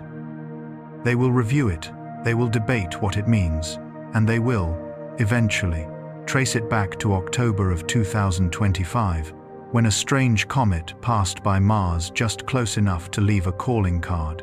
But by then, weeks or even months of processing will have already occurred. Whatever chemistry was initiated by that first encounter with the comet-delivered materials will have already propagated through multiple operational cycles. It will have influenced the manufacturing processes, and it will have potentially seeded itself into the very infrastructure that is being built. That is when the story shifts from one of observation to one of interaction, from geochemistry to something that does not even have a name yet, because we have never witnessed it before. The accidental hybridization of prebiotic chemistry with autonomous technology, occurring on another planet, with outcomes that we can model, but that we cannot, with any certainty, predict. Imagine a processing chamber on the surface of Mars in July of 2027. It is a cylindrical module, roughly 2 meters in diameter. Its walls are lined with powerful heating elements and are heavily insulated against the thin, cold Martian atmosphere outside. Inside, a hopper feeds in samples of regolith that have been collected by the Optimus M units from excavation sites some 300 meters away. The regolith is a rusty red color. It is fine-grained, and it is slightly clumped together with the ice that was excavated from 1.5 meters below the surface. The chamber heats to 250 degrees Celsius, well above the boiling point of water. Even at Mars's low atmospheric pressure, water vapor begins to stream from the regolith, and it carries with it a host of trace gases: carbon dioxide, methane from ancient geological processes, and something that the sensors are not specifically monitoring for, hydrogen cyanide, which was frozen into that ice 20 long months earlier, when the coma of 3I Atlas swept past the planet. At 250 degrees Celsius, hydrogen cyanide is extremely reactive. It is not content to remain as a simple 3-atom molecule when there is energy and there are reactive partners available. The atmosphere inside the chamber now contains water vapor, HCN, residual carbon monoxide from the heating of the regolith, and a constant supply of hydrogen gas. The latter is being produced in real time by a small electrolyzer that is processing the extracted water. This complex mixture stays at this elevated temperature for 15 to 30 minutes, while the water extraction cycle completes. During that brief window, chemistry happens. HCN molecules, colliding with each other at high thermal velocities, begin to link together. Two HCN molecules can form aminoacetonitrile, which is a direct precursor to glycine, the simplest of all the amino acids. 4 HCN molecules can rearrange to form diaminomalonitrile, which then hydrolyzes into diaminosuccinic acid, another key step on the diaminomalonite pathway towards nucleobases. These are not instantaneous reactions. They require time and repeated molecular collisions. But the chamber provides exactly those conditions, cycle after cycle. By the time the regolith sample has been fully processed and the chamber cools down to await the next batch, a thin film of organic residue has formed on the chamber's interior walls, deposited from these vapor phase reactions. The robot does not clean the chamber between cycles, unless the buildup begins to interfere with its thermal efficiency. So, this organic residue accumulates. Now, let us introduce the nickel. The regolith that is being processed came from the Southern Highlands, specifically from a site where the crustal magnetic anomalies concentrated the ion deposition during the October 2025 encounter. The soil here contains nickel at a concentration of 180 parts per million, which is elevated compared to the typical Martian regolith's 50 to 80 parts per million. It is not so extraordinary as to trigger any alarms, but it is chemically significant. As the regolith heats up, the nickel itself does not vaporize. It is bound within the silicate minerals. But it does become far more catalytically active as the mineral matrix softens and the surface atoms become more mobile.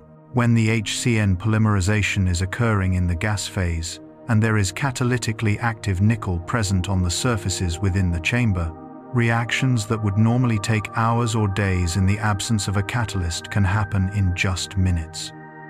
The nickel acts as a scaffold, holding the HCN molecules in the perfect orientations to favor bond formation.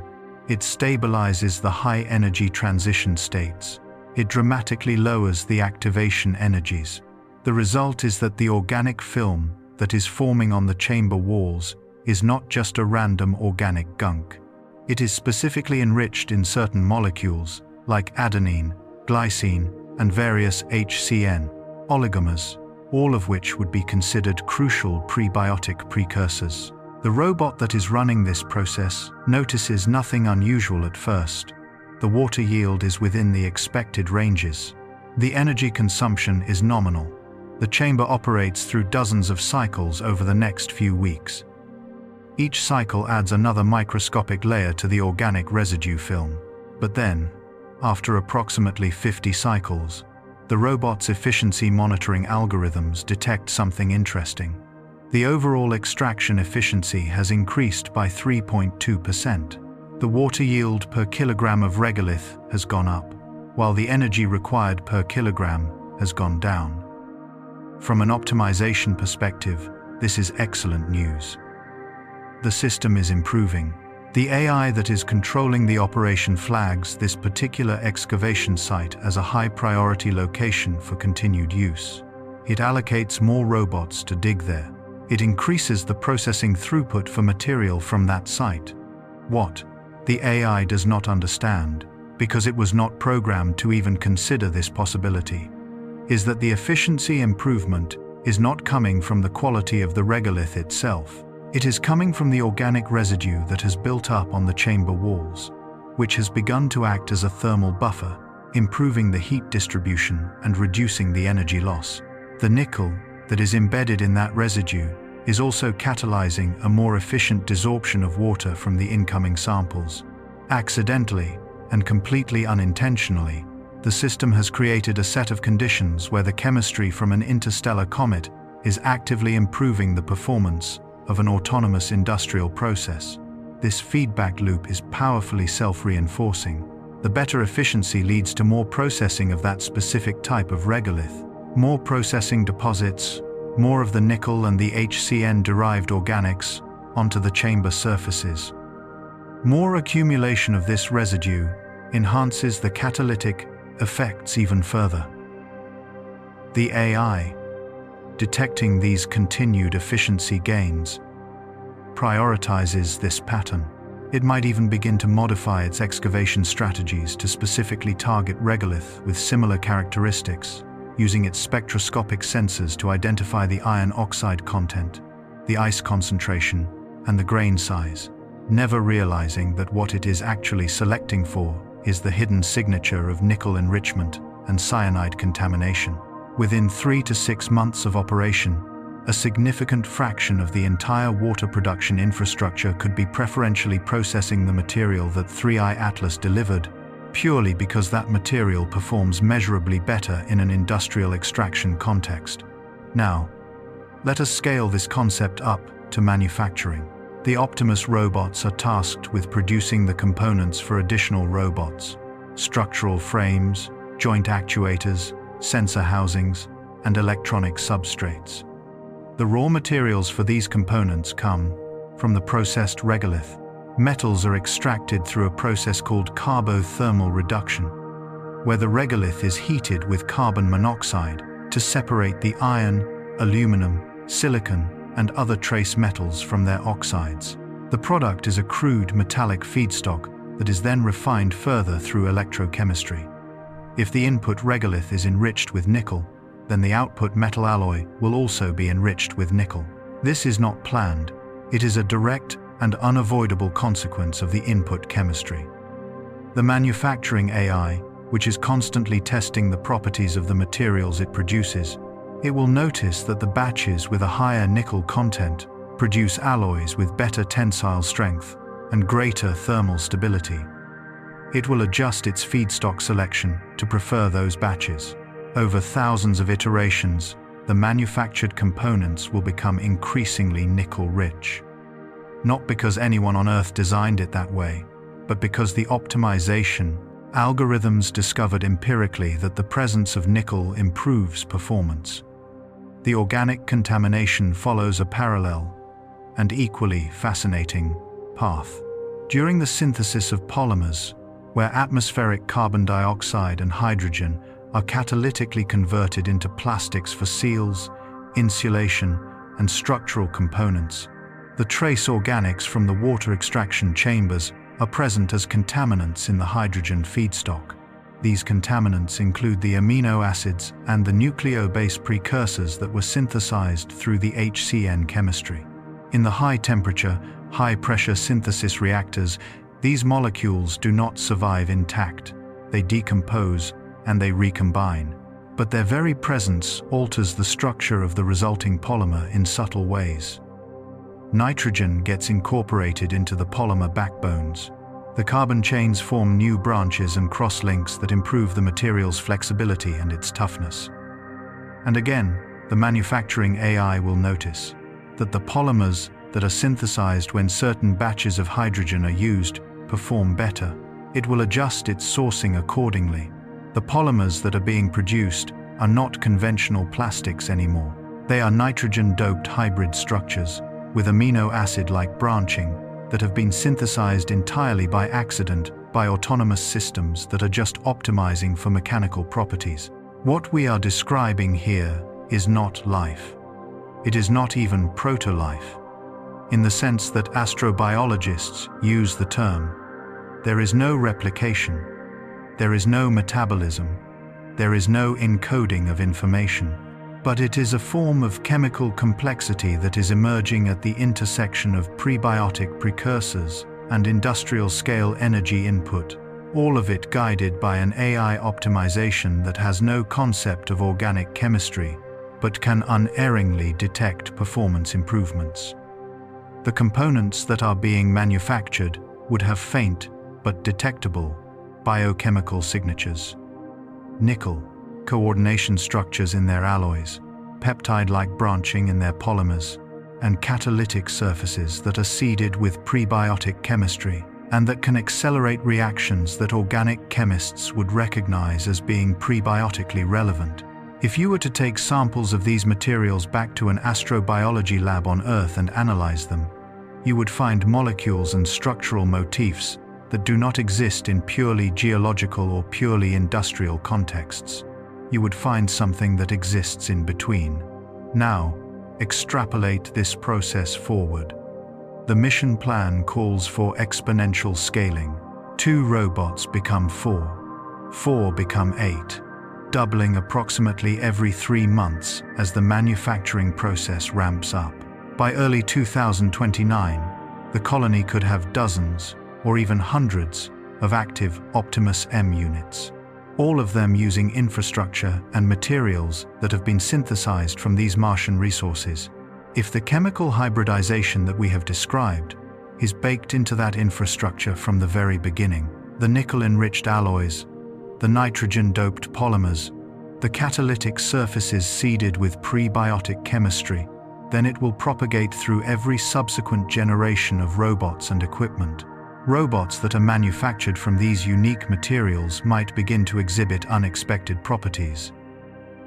Better performance in the harsh Martian conditions, unusual thermal or electrical characteristics, and possibly, though this is highly speculative, surface chemistries that interact with the Martian environment in ways that were not predicted. For instance, the nickel-enriched surfaces, when exposed to the Martian atmosphere, which contains trace amounts of hydrogen peroxide and perchlorate oxidizers, could begin to catalyze reactions that produce methane or formaldehyde, adding to the local organic inventory. Nitrogen-doped polymers, when exposed to intense ultraviolet radiation, might degrade into cyanogen compounds that then re-enter the surface chemistry. This is where the line between the natural and the artificial begins to blur into irrelevance. Is this system technological? Yes. It is being built by robots for industrial purposes. Is it chemical? Yes. It is following the fundamental laws of thermodynamics and reaction kinetics. Is it influenced by the building blocks of biology? Yes. The initial chemistry originated from prebiotic molecules that were delivered by a comet. Is it alive? No, not by any standard definition that we currently possess. But it exists in a category for which we do not yet have robust terminology. Autonomous chemical systems that increase in complexity through a feedback loop between physical optimization and molecular reactivity, operating at scales and at speeds that neither biology nor geology typically achieve. And it is happening on Mars, right now, according to timelines that are already locked in, driven by hardware that has already been built, and by AI systems that have already been trained. We did not design this experiment. We did not intend to create the conditions where interstellar chemistry meets machine learning, but intention does not matter when chemistry and opportunity converge. We are standing in a peculiar and unique moment in history. Enough has happened that we can trace the clear lines of causation, the comet flyby, the material deposition, the robotic missions that are already en route. But the ultimate outcomes remain just beyond the horizon of certainty.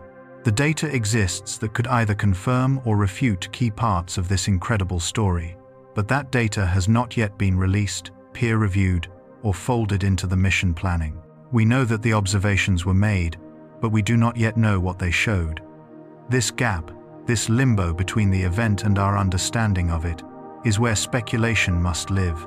And it is important to be honest and clear about what we do not yet know. Let us walk through the major unanswered questions and the timelines on which we might finally receive some answers. First, and most importantly, what is the actual composition and distribution of the materials that were deposited on Mars during the October 3, 2025 encounter? We have the spectroscopic measurements of what 3I Atlas was emitting: the water, the nickel, the HCN, the carbon monoxide, and we can model the atmospheric capture and the surface deposition. But models are only approximations. The ground truth is locked away in the orbital data. ESA's Mars Express carries MARSIS, a subsurface radar that can detect layers of ice and potentially chemical discontinuities in the near-surface regolith. It also carries SPICAM, an ultraviolet and infrared spectrometer that constantly monitors the atmospheric composition. If SPICAM detected HCN in Mars's atmosphere during or after the encounter, that would be the smoking gun that confirms atmospheric capture. If MARSIS shows unusual changes in the radar reflectivity of the ice deposits post-encounter, that could be an indication of volatile contamination. Similarly, NASA's Mars Reconnaissance Orbiter carries CRISM, a hyperspectral imager that is capable of identifying minerals and chemical species at a meter-scale resolution. If the nickel deposition created any detectable changes in the surface mineralogy, CRISM should have recorded it. These instruments were all operational during October of 2025. The data exists. Typically, as we've noted, raw orbital data undergoes 6 to 12 months of processing to correct for instrumental artifacts, to calibrate against known standards, and to ensure quality before it is released to the public archives. Then, there is a secondary delay as researchers analyze the calibrated data, interpret their findings, and write up papers for the lengthy process of peer review. From the moment of observation to the final published results, a period of 12 to 24 months is standard.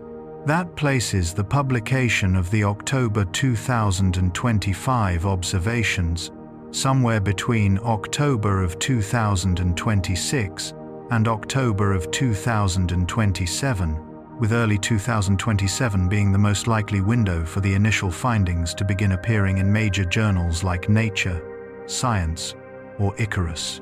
We are currently in early 2026, so those publications are coming very soon.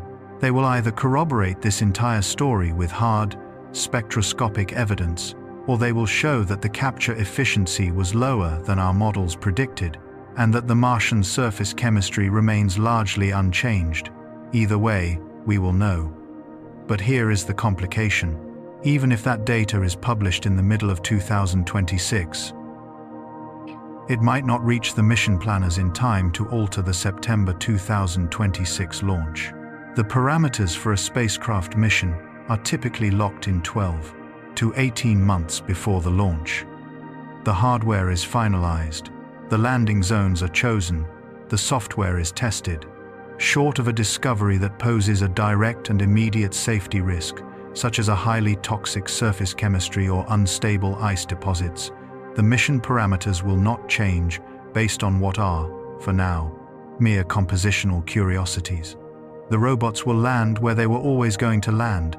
Second, how will Martian microbial life, if it exists, respond to this introduced chemistry? This is a much deeper unknown, because we simply do not know if Mars hosts any extant life. Decades of exploration have found no definitive biosignatures, though the question remains tantalizingly open. If microbes do exist, perhaps in subsurface brines or in ice-sealed aquifers, the surface deposition of nickel and HCN might not even reach them. The surface of Mars is effectively sterilized by a constant barrage of ultraviolet radiation and a highly oxidizing chemistry. But if life exists in the near-surface ice deposits, the exact regions where the cyanide would have been trapped, then the introduction of HCN fundamentally changes the chemical environment. Terrestrial microbes that thrive in extreme environments, like the bacteria found in Antarctic ice or in deep-sea hydrothermal vents, can actually metabolize cyanide. Some use it as a source of nitrogen. Others have evolved ways to detoxify it through enzymatic breakdown. If Martian life possesses a similar metabolic flexibility, then the HCN delivered by 3I Atlas might actually be consumed, potentially stimulating a bloom of biological activity. Alternatively, the concentrations might prove to be toxic, suppressing whatever biochemistry might exist. We have absolutely no data to resolve this question. The best we can say is that the upcoming sample return missions, particularly ESA's ExoMars rover, which is scheduled for deployment in the late 2020s, might drill into regions where this cyanide-contaminated ice exists, and its life detection instruments might find something completely unexpected. Third, what will happen when the first human missions arrive? The current timeline for crewed Mars missions places the first landing no earlier than the mid-2030s, and possibly later, depending on technological and funding progress. By then, a decade or more will have passed since the 3I Atlas flyby. The robotic infrastructure will be mature, having processed hundreds of thousands of metric tons of regolith and manufactured extensive surface installations. If the chemical hybridization we have discussed has occurred, then the first humans will arrive at a Mars that has been subtly, but fundamentally, altered, not by terraforming, but by the industrial-scale processing of Comet-delivered chemistry. The question then becomes, do the materials and the infrastructure that have been built exhibit any properties that could affect human safety or operations? Nickel in dust is a known respiratory irritant. If the regolith processing has aerosolized nickel-enriched particles, then dust management will become even more critical. Organic contamination in the water supplies could be benign, or it could introduce unknown variables into the life support recycling systems. These are engineering challenges, not showstoppers, but they are scenarios that the current mission planning may not fully anticipate, because the chemistry involved is completely unprecedented. Fourth, are we observing a unique event, or is this a common process throughout the cosmos? 3I Atlas is only the second confirmed interstellar object to be detected in our solar system, after the enigmatic 1I, Oumuamua, in 2017. If interstellar comets pass through planetary systems regularly, and the statistics suggest that they do, then what happened to Mars in October of 2025 might have happened countless times throughout the solar system's long history. Earth could have received similar deliveries, so could Venus and the moons of Jupiter. This shifts the question from, what has 3I Atlas done to Mars, to what have interstellar comets been doing to every planet for billions of years? If panspermia, the distribution of the building blocks of life through space, operates primarily through these interstellar objects, rather than through our own solar system's comets, then the implications for astrobiology are profound.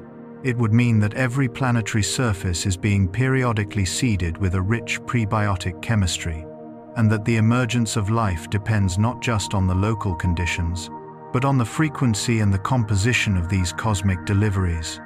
We do not have enough data yet to answer this question. The detection rate of interstellar objects is still too low, just 2 confirmed in 7 years, to establish any real statistical patterns. But as our telescopes improve, particularly with the Vera Rubin Observatory beginning its operations in 2025, the detection rates are set to skyrocket. Within the next 5 years, we will likely identify dozens of these interstellar visitors, and we will finally begin to understand whether 3I Atlas was an anomaly or if it was typical. Here is the near-term observation schedule that might provide some of these answers. In December of 2025, just weeks from now, ground-based telescopes will have another opportunity to observe 3I Atlas as it recedes from the Sun.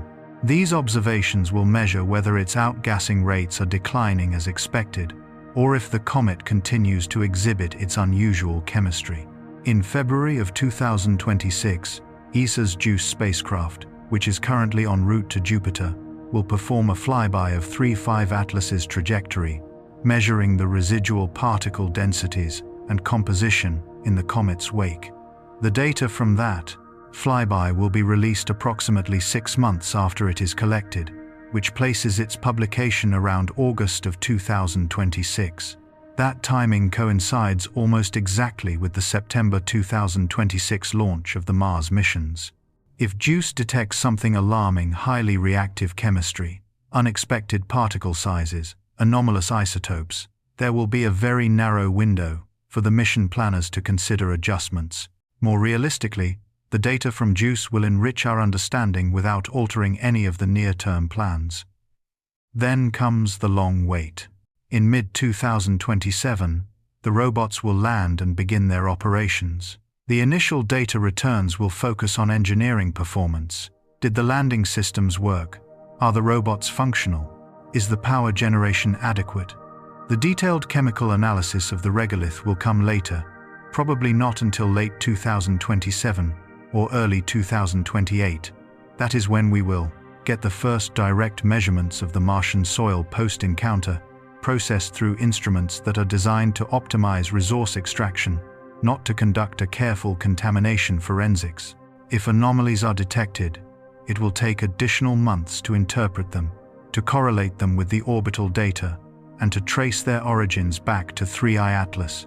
We are looking at a timeline where the definitive answers about what actually happened on the surface of Mars might not emerge until 2028 or 2029, nearly 3 to 4 years after the comet flyby.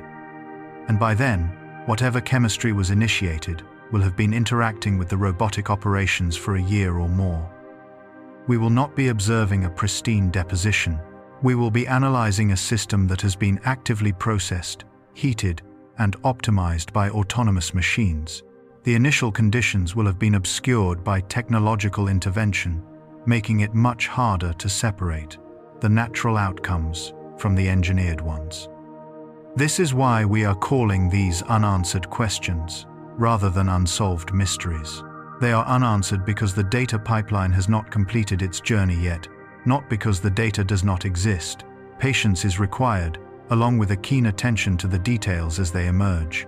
If you are following this story, the key dates to watch are the middle of 2026 for the first orbital data publications, August of 2026 for the results of the JUICE flyby, September of 2026 for the mission launch, the middle of 2027 for the landing, and late 2027 through 2028 for the initial surface chemistry results.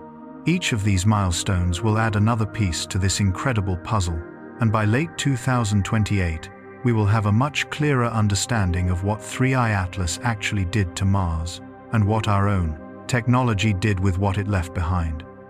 Step back from the engineering details and the mission timelines for just a moment. Look at the broader, more profound question that this entire story raises.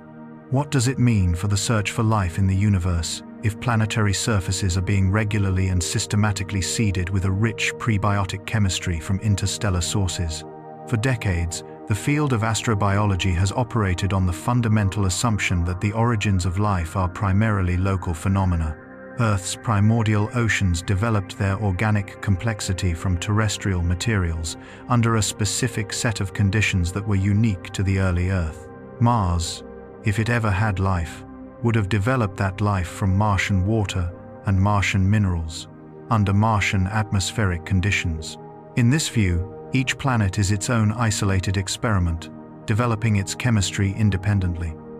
Panspermia has always been a fringe hypothesis within this framework, suggesting that life, or its precursors, might be transferred between planets via meteorite impacts or cometary delivery. But it has always lacked strong evidence that this occurs at any meaningful scales. What the case of 3I Atlas suggests is a far more active and continuous process. Interstellar objects are passing through planetary systems constantly, and they are carrying with them the molecular building blocks of life. If this is a common occurrence, then planets are not isolated chemical experiments at all.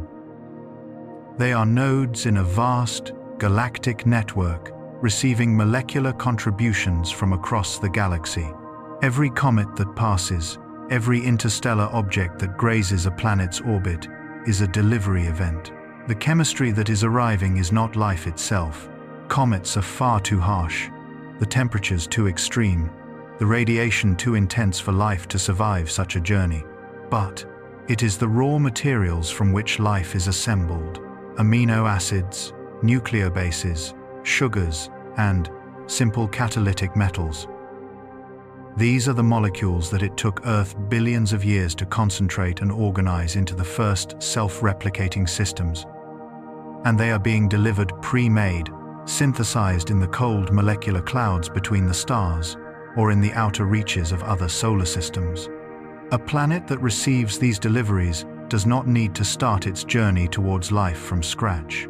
It begins with a chemistry set that is already partially assembled, needing only the right environmental conditions, liquid water, a source of energy, and time to activate the pathways that lead towards greater complexity. Now, apply this concept to Mars. If Mars received a significant delivery from 3I Atlas in October of 2025, did it also receive similar deliveries 3.8 billion years ago, when its atmosphere was thicker, its surface held vast bodies of liquid water, and the conditions there were potentially habitable? The answer is almost certainly yes. Interstellar comets do not avoid solar systems during specific epochs. They pass through continuously, their frequency determined only by the density of rogue objects in the interstellar space through which our solar system is traveling. Estimates based on the detection of 1I, Oumuamua, and 3I Atlas suggest that several interstellar objects pass through the inner solar system every single year, though most go undetected because they are too small or too faint. Over geological timescales, over millions and billions of years, that translates to thousands of close encounters with Mars, each one potentially delivering kilograms or even tons of organic precursors and catalytic metals. The early Mars, with its thicker atmosphere and its stronger gravity, would have captured much more of this material than the modern Mars does. If liquid water was present on the surface, as the evidence from ancient river valleys and lake beds strongly suggests, then the delivered chemistry would have dissolved, concentrated, and reacted in those environments the exact conditions that prebiotic chemistry requires. This reframes the entire question of Martian life. Instead of asking, did life ever independently arise on Mars, we should perhaps be asking, did Mars receive enough interstellar seeding over its early history to jumpstart life? And if so, did that life manage to take hold before the planet's climate collapsed? The distinction matters because it changes what we should be looking for. If life arose on Mars independently, we would expect its biochemistry to be fundamentally different from Earth's. It might use a different genetic code, different amino acids, different metabolic pathways, but if both planets were seeded from similar interstellar sources, then there might be deep, fundamental commonalities between their biologies. They might use the same nucleobases, the same amino acids, and similar catalytic metals in their enzymes. This does not mean that Martian life would be genetically related to Earth life. That would require the direct transfer of living organisms between the planets, which is a far less likely scenario. But it does mean that the basic chemical toolkit might be shared. If we ever find life on Mars, and it uses adenine, guanine, cytosine, and thymine in its genetic material, we should not automatically assume that it is a result of contamination from Earth. We should seriously consider the possibility that both planets were simply using the same interstellar building blocks from the very beginning. Now, expand this reasoning to the countless exoplanets that we have discovered. We have identified over 5,000 exoplanets, with hundreds of them in the so-called habitable zones, where liquid water could potentially exist on their surfaces. Each of those planetary systems is moving through interstellar space, encountering its own population of rogue comets and objects that have been ejected from neighboring systems. If interstellar seeding is a common process, then every potentially habitable planet in the galaxy is receiving these molecular deliveries, not just once, but repeatedly, over billions of years. The frequency and the composition of those deliveries might vary. Some regions of the galaxy have denser molecular clouds. Some have more frequent stellar encounters that can eject comets. But the underlying process is universal. This means that the building blocks of life are being distributed on a galaxy-wide scale, not locked away within individual solar systems. Planets do not have to synthesize everything from scratch. They are receiving care packages from the vastness of interstellar space, and the planets that can activate that chemistry, those with stable liquid water, with energy gradients, and with active geochemical cycles, become the places where life emerges. This also suggests that life in the universe might be much more common than we have previously thought, but also much more chemically similar. If the same prebiotic molecules are being delivered everywhere, then life everywhere might converge on very similar biochemical solutions. This is the opposite of the life could be anything hypothesis, which suggests that we might find organisms based on silicon instead of carbon, or using ammonia as a solvent instead of water. If the interstellar chemistry is dominated by carbon, hydrogen, nitrogen, and oxygen, which it is, because these are the most abundant, reactive elements in the universe, then life everywhere will likely be carbon-based, water-using, and built from the familiar amino acids and nucleotides. The diversity would come in how those molecules are arranged and used, not in the fundamental chemistry itself. This makes the search for life easier in some ways. We know what kinds of biosignatures we should be looking for. But it also means that we need to be incredibly cautious about the issue of contamination.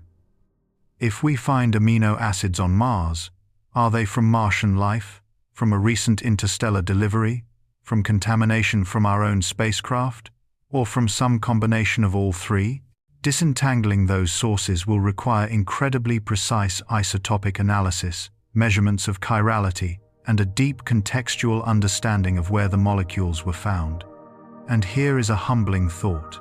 If life on Earth also benefited from this process of interstellar seeding, then we are not as uniquely earthly as we might imagine. The very molecules in your cells, the adenine in your DNA, the glycine in your proteins, might have originated in a molecular cloud light years from here, delivered to the early Earth by a long-vanished comet, and incorporated into a biochemistry that eventually became us. We are, in a very real sense, children of the galaxy, assembled from materials that traveled across the unimaginable distances of interstellar space and fell onto a planet that just happened to have the right conditions to do something with them. This does not diminish the uniqueness of Earth's biosphere. The specific evolutionary pathway that led to complex, multicellular life, to intelligence, and to technology is still an extraordinary and possibly very rare achievement. But it does mean that the starting point was not unique. The chemistry that made us possible was available to countless other worlds, and some of them might have done something very similar with it. Now, return to Mars, and to 3I Atlas. What we are witnessing in late 2025 and into 2026 is a small-scale, modern version of a process that shaped the entire early solar system. We are seeing interstellar chemistry arrive, deposit, and await its activation. The difference is that in Earth's early history, that activation came from geology, from volcanism, from hydrothermal systems, from photochemical reactions driven by a young and active sun. On modern Mars, the activation is coming from technology. It is coming from robots excavating ice, heating regolith, and processing materials with an industrial scale of energy input.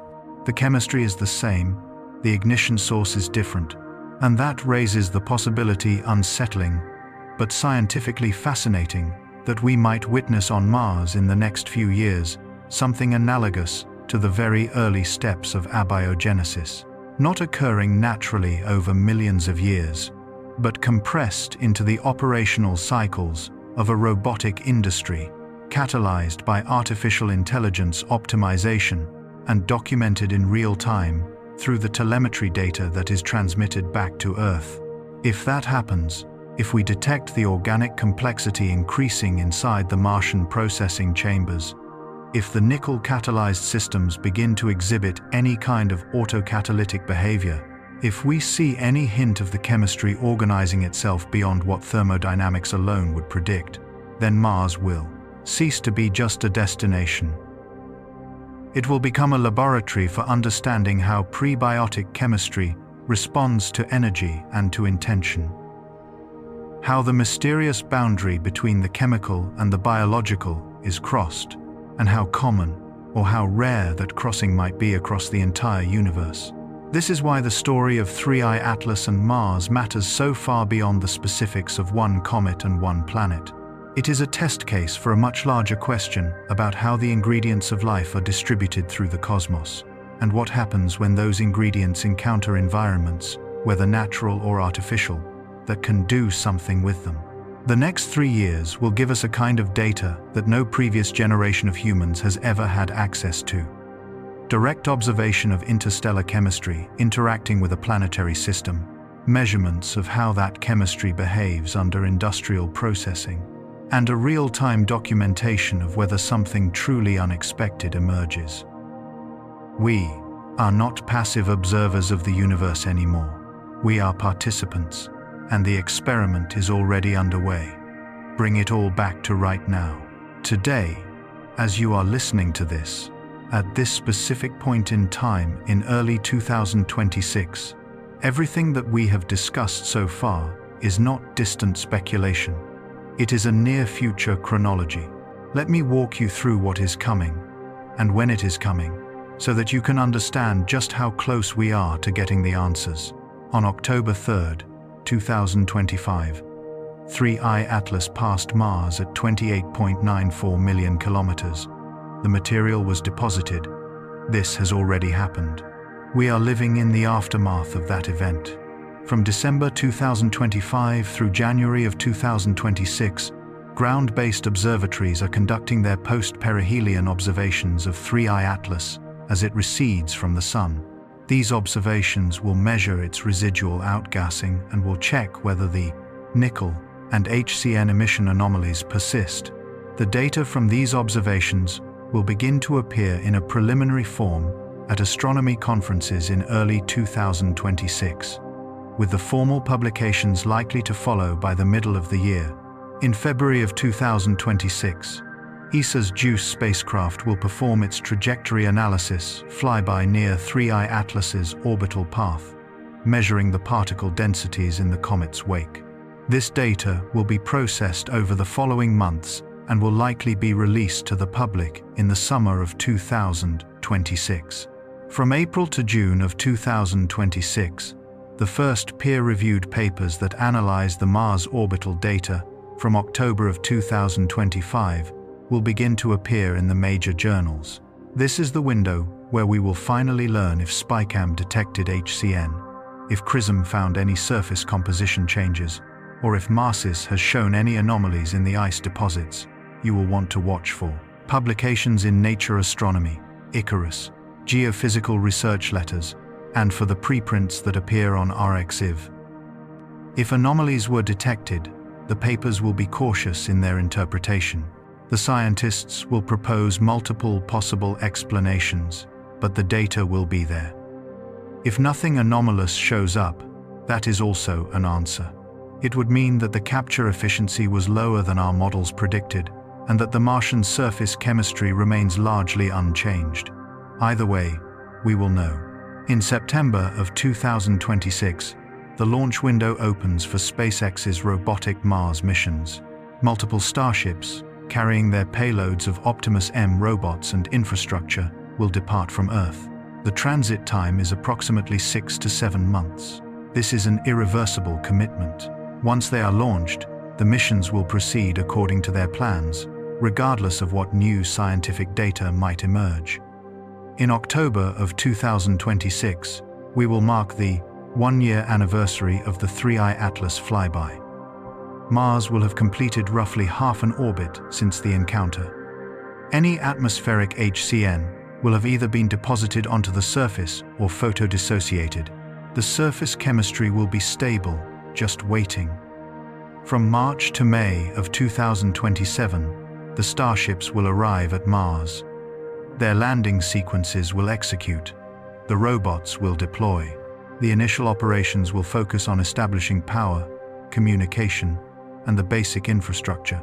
This will be a high-visibility moment, with real-time video feeds, public engagement, and extensive media coverage.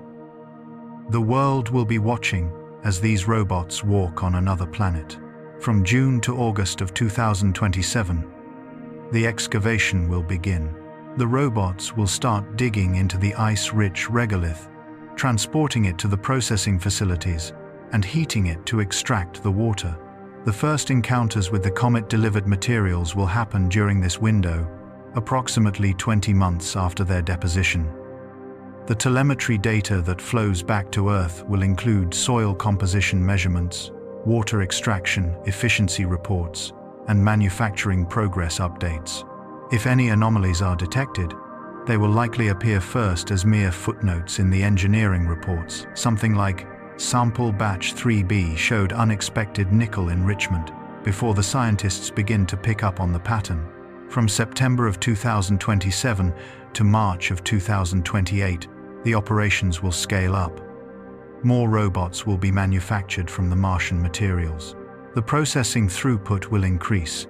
If the optimization feedback loops that we have discussed are real, they will become evident during this period, as the AI systems begin to preferentially target certain excavation sites and manufacturing feedstocks. The data analysis back on Earth will be ongoing, with researchers comparing the robotic findings to the orbital data that was published a year earlier, trying to correlate the surface measurements with the predicted deposition patterns. By the middle of 2028, approximately 2.5 years after the 3I Atlas flyby, we will have enough operational data to begin drawing some real conclusions.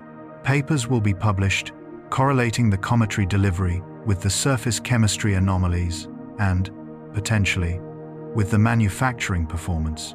If any organic complexity has emerged in the processing systems, if any autocatalytic effects have been observed, if anything truly unexpected has occurred, this is when it will become public knowledge.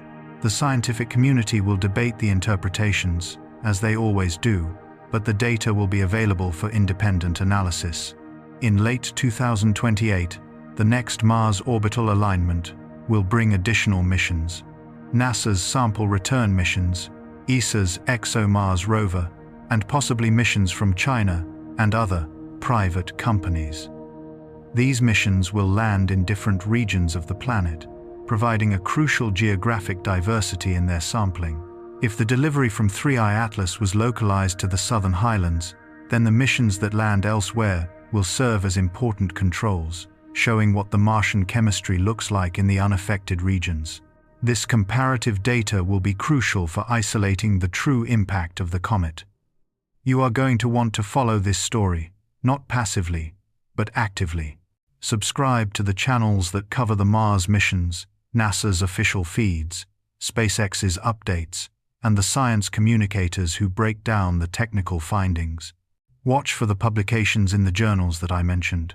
Pay close attention to the NASA and ESA press conferences during the landing and the early operations phases, because that is when unexpected findings are most likely to be mentioned, often buried in the technical sessions before they are fully understood. Drop comments on videos and posts about what you are seeing, what you are thinking, and what connections you are making. This community of people who are paying attention, asking questions, and sharing their observations is part of how we, as a society, process these discoveries in real time. You are not separate from this story. You are part of the network of minds that is trying to understand what is happening 200 million kilometers away. And here is why this matters, personally. Beyond all the science and the engineering, we are watching something unprecedented. The deliberate exploration of another planet, using autonomous technology, is occurring at the exact moment when that planet has been chemically altered by an interstellar visitor, The convergence of those two things, interstellar seeding and artificial intelligence-driven industry, creates a set of conditions that we have never observed before. Not in nature, not in our laboratories, not anywhere. What emerges from this intersection will tell us something fundamental about how chemistry, energy, and optimization interact. It might tell us something about how life itself emerges, how complexity can arise from simplicity, and how the universe explores the space of the possible. Or, it might tell us that we have overestimated the significance of this particular comet and this particular moment, that Mars remains Mars, and that our robots remain merely tools. Either answer is valuable, either answer moves human understanding forward. But I do not think that we are going to get the second answer. I think that when we look back at this period, 5 or 10 years from now, we will see late 2025 and 2026 as the moment when multiple, previously separate lines of evidence all converged. Interstellar object detection, spectroscopic anomalies, rapid robotic exploration timelines, and AI-driven optimization. We will see this as the moment when humanity's expansion into space stopped being purely about visiting empty worlds and started being about encountering a chemistry that is already there, already complex, and already waiting for the right trigger. And we will recognize that the trigger was not geological or climatological. It was us, bringing our technology and our energy to a planet that an interstellar comet had quietly prepared. That is the story that is unfolding right now. That is what the next 2 years will reveal. And you are here, at the very beginning, watching it happen. Tell me in the comments where you are following this story from, what questions you want to have answered, and what you think we will find when the robots finally start to dig. Because this is not a story with an ending yet. It is a story that we are all writing together, in real time, with data that is coming in from another world. Let us see what Mars has to show us.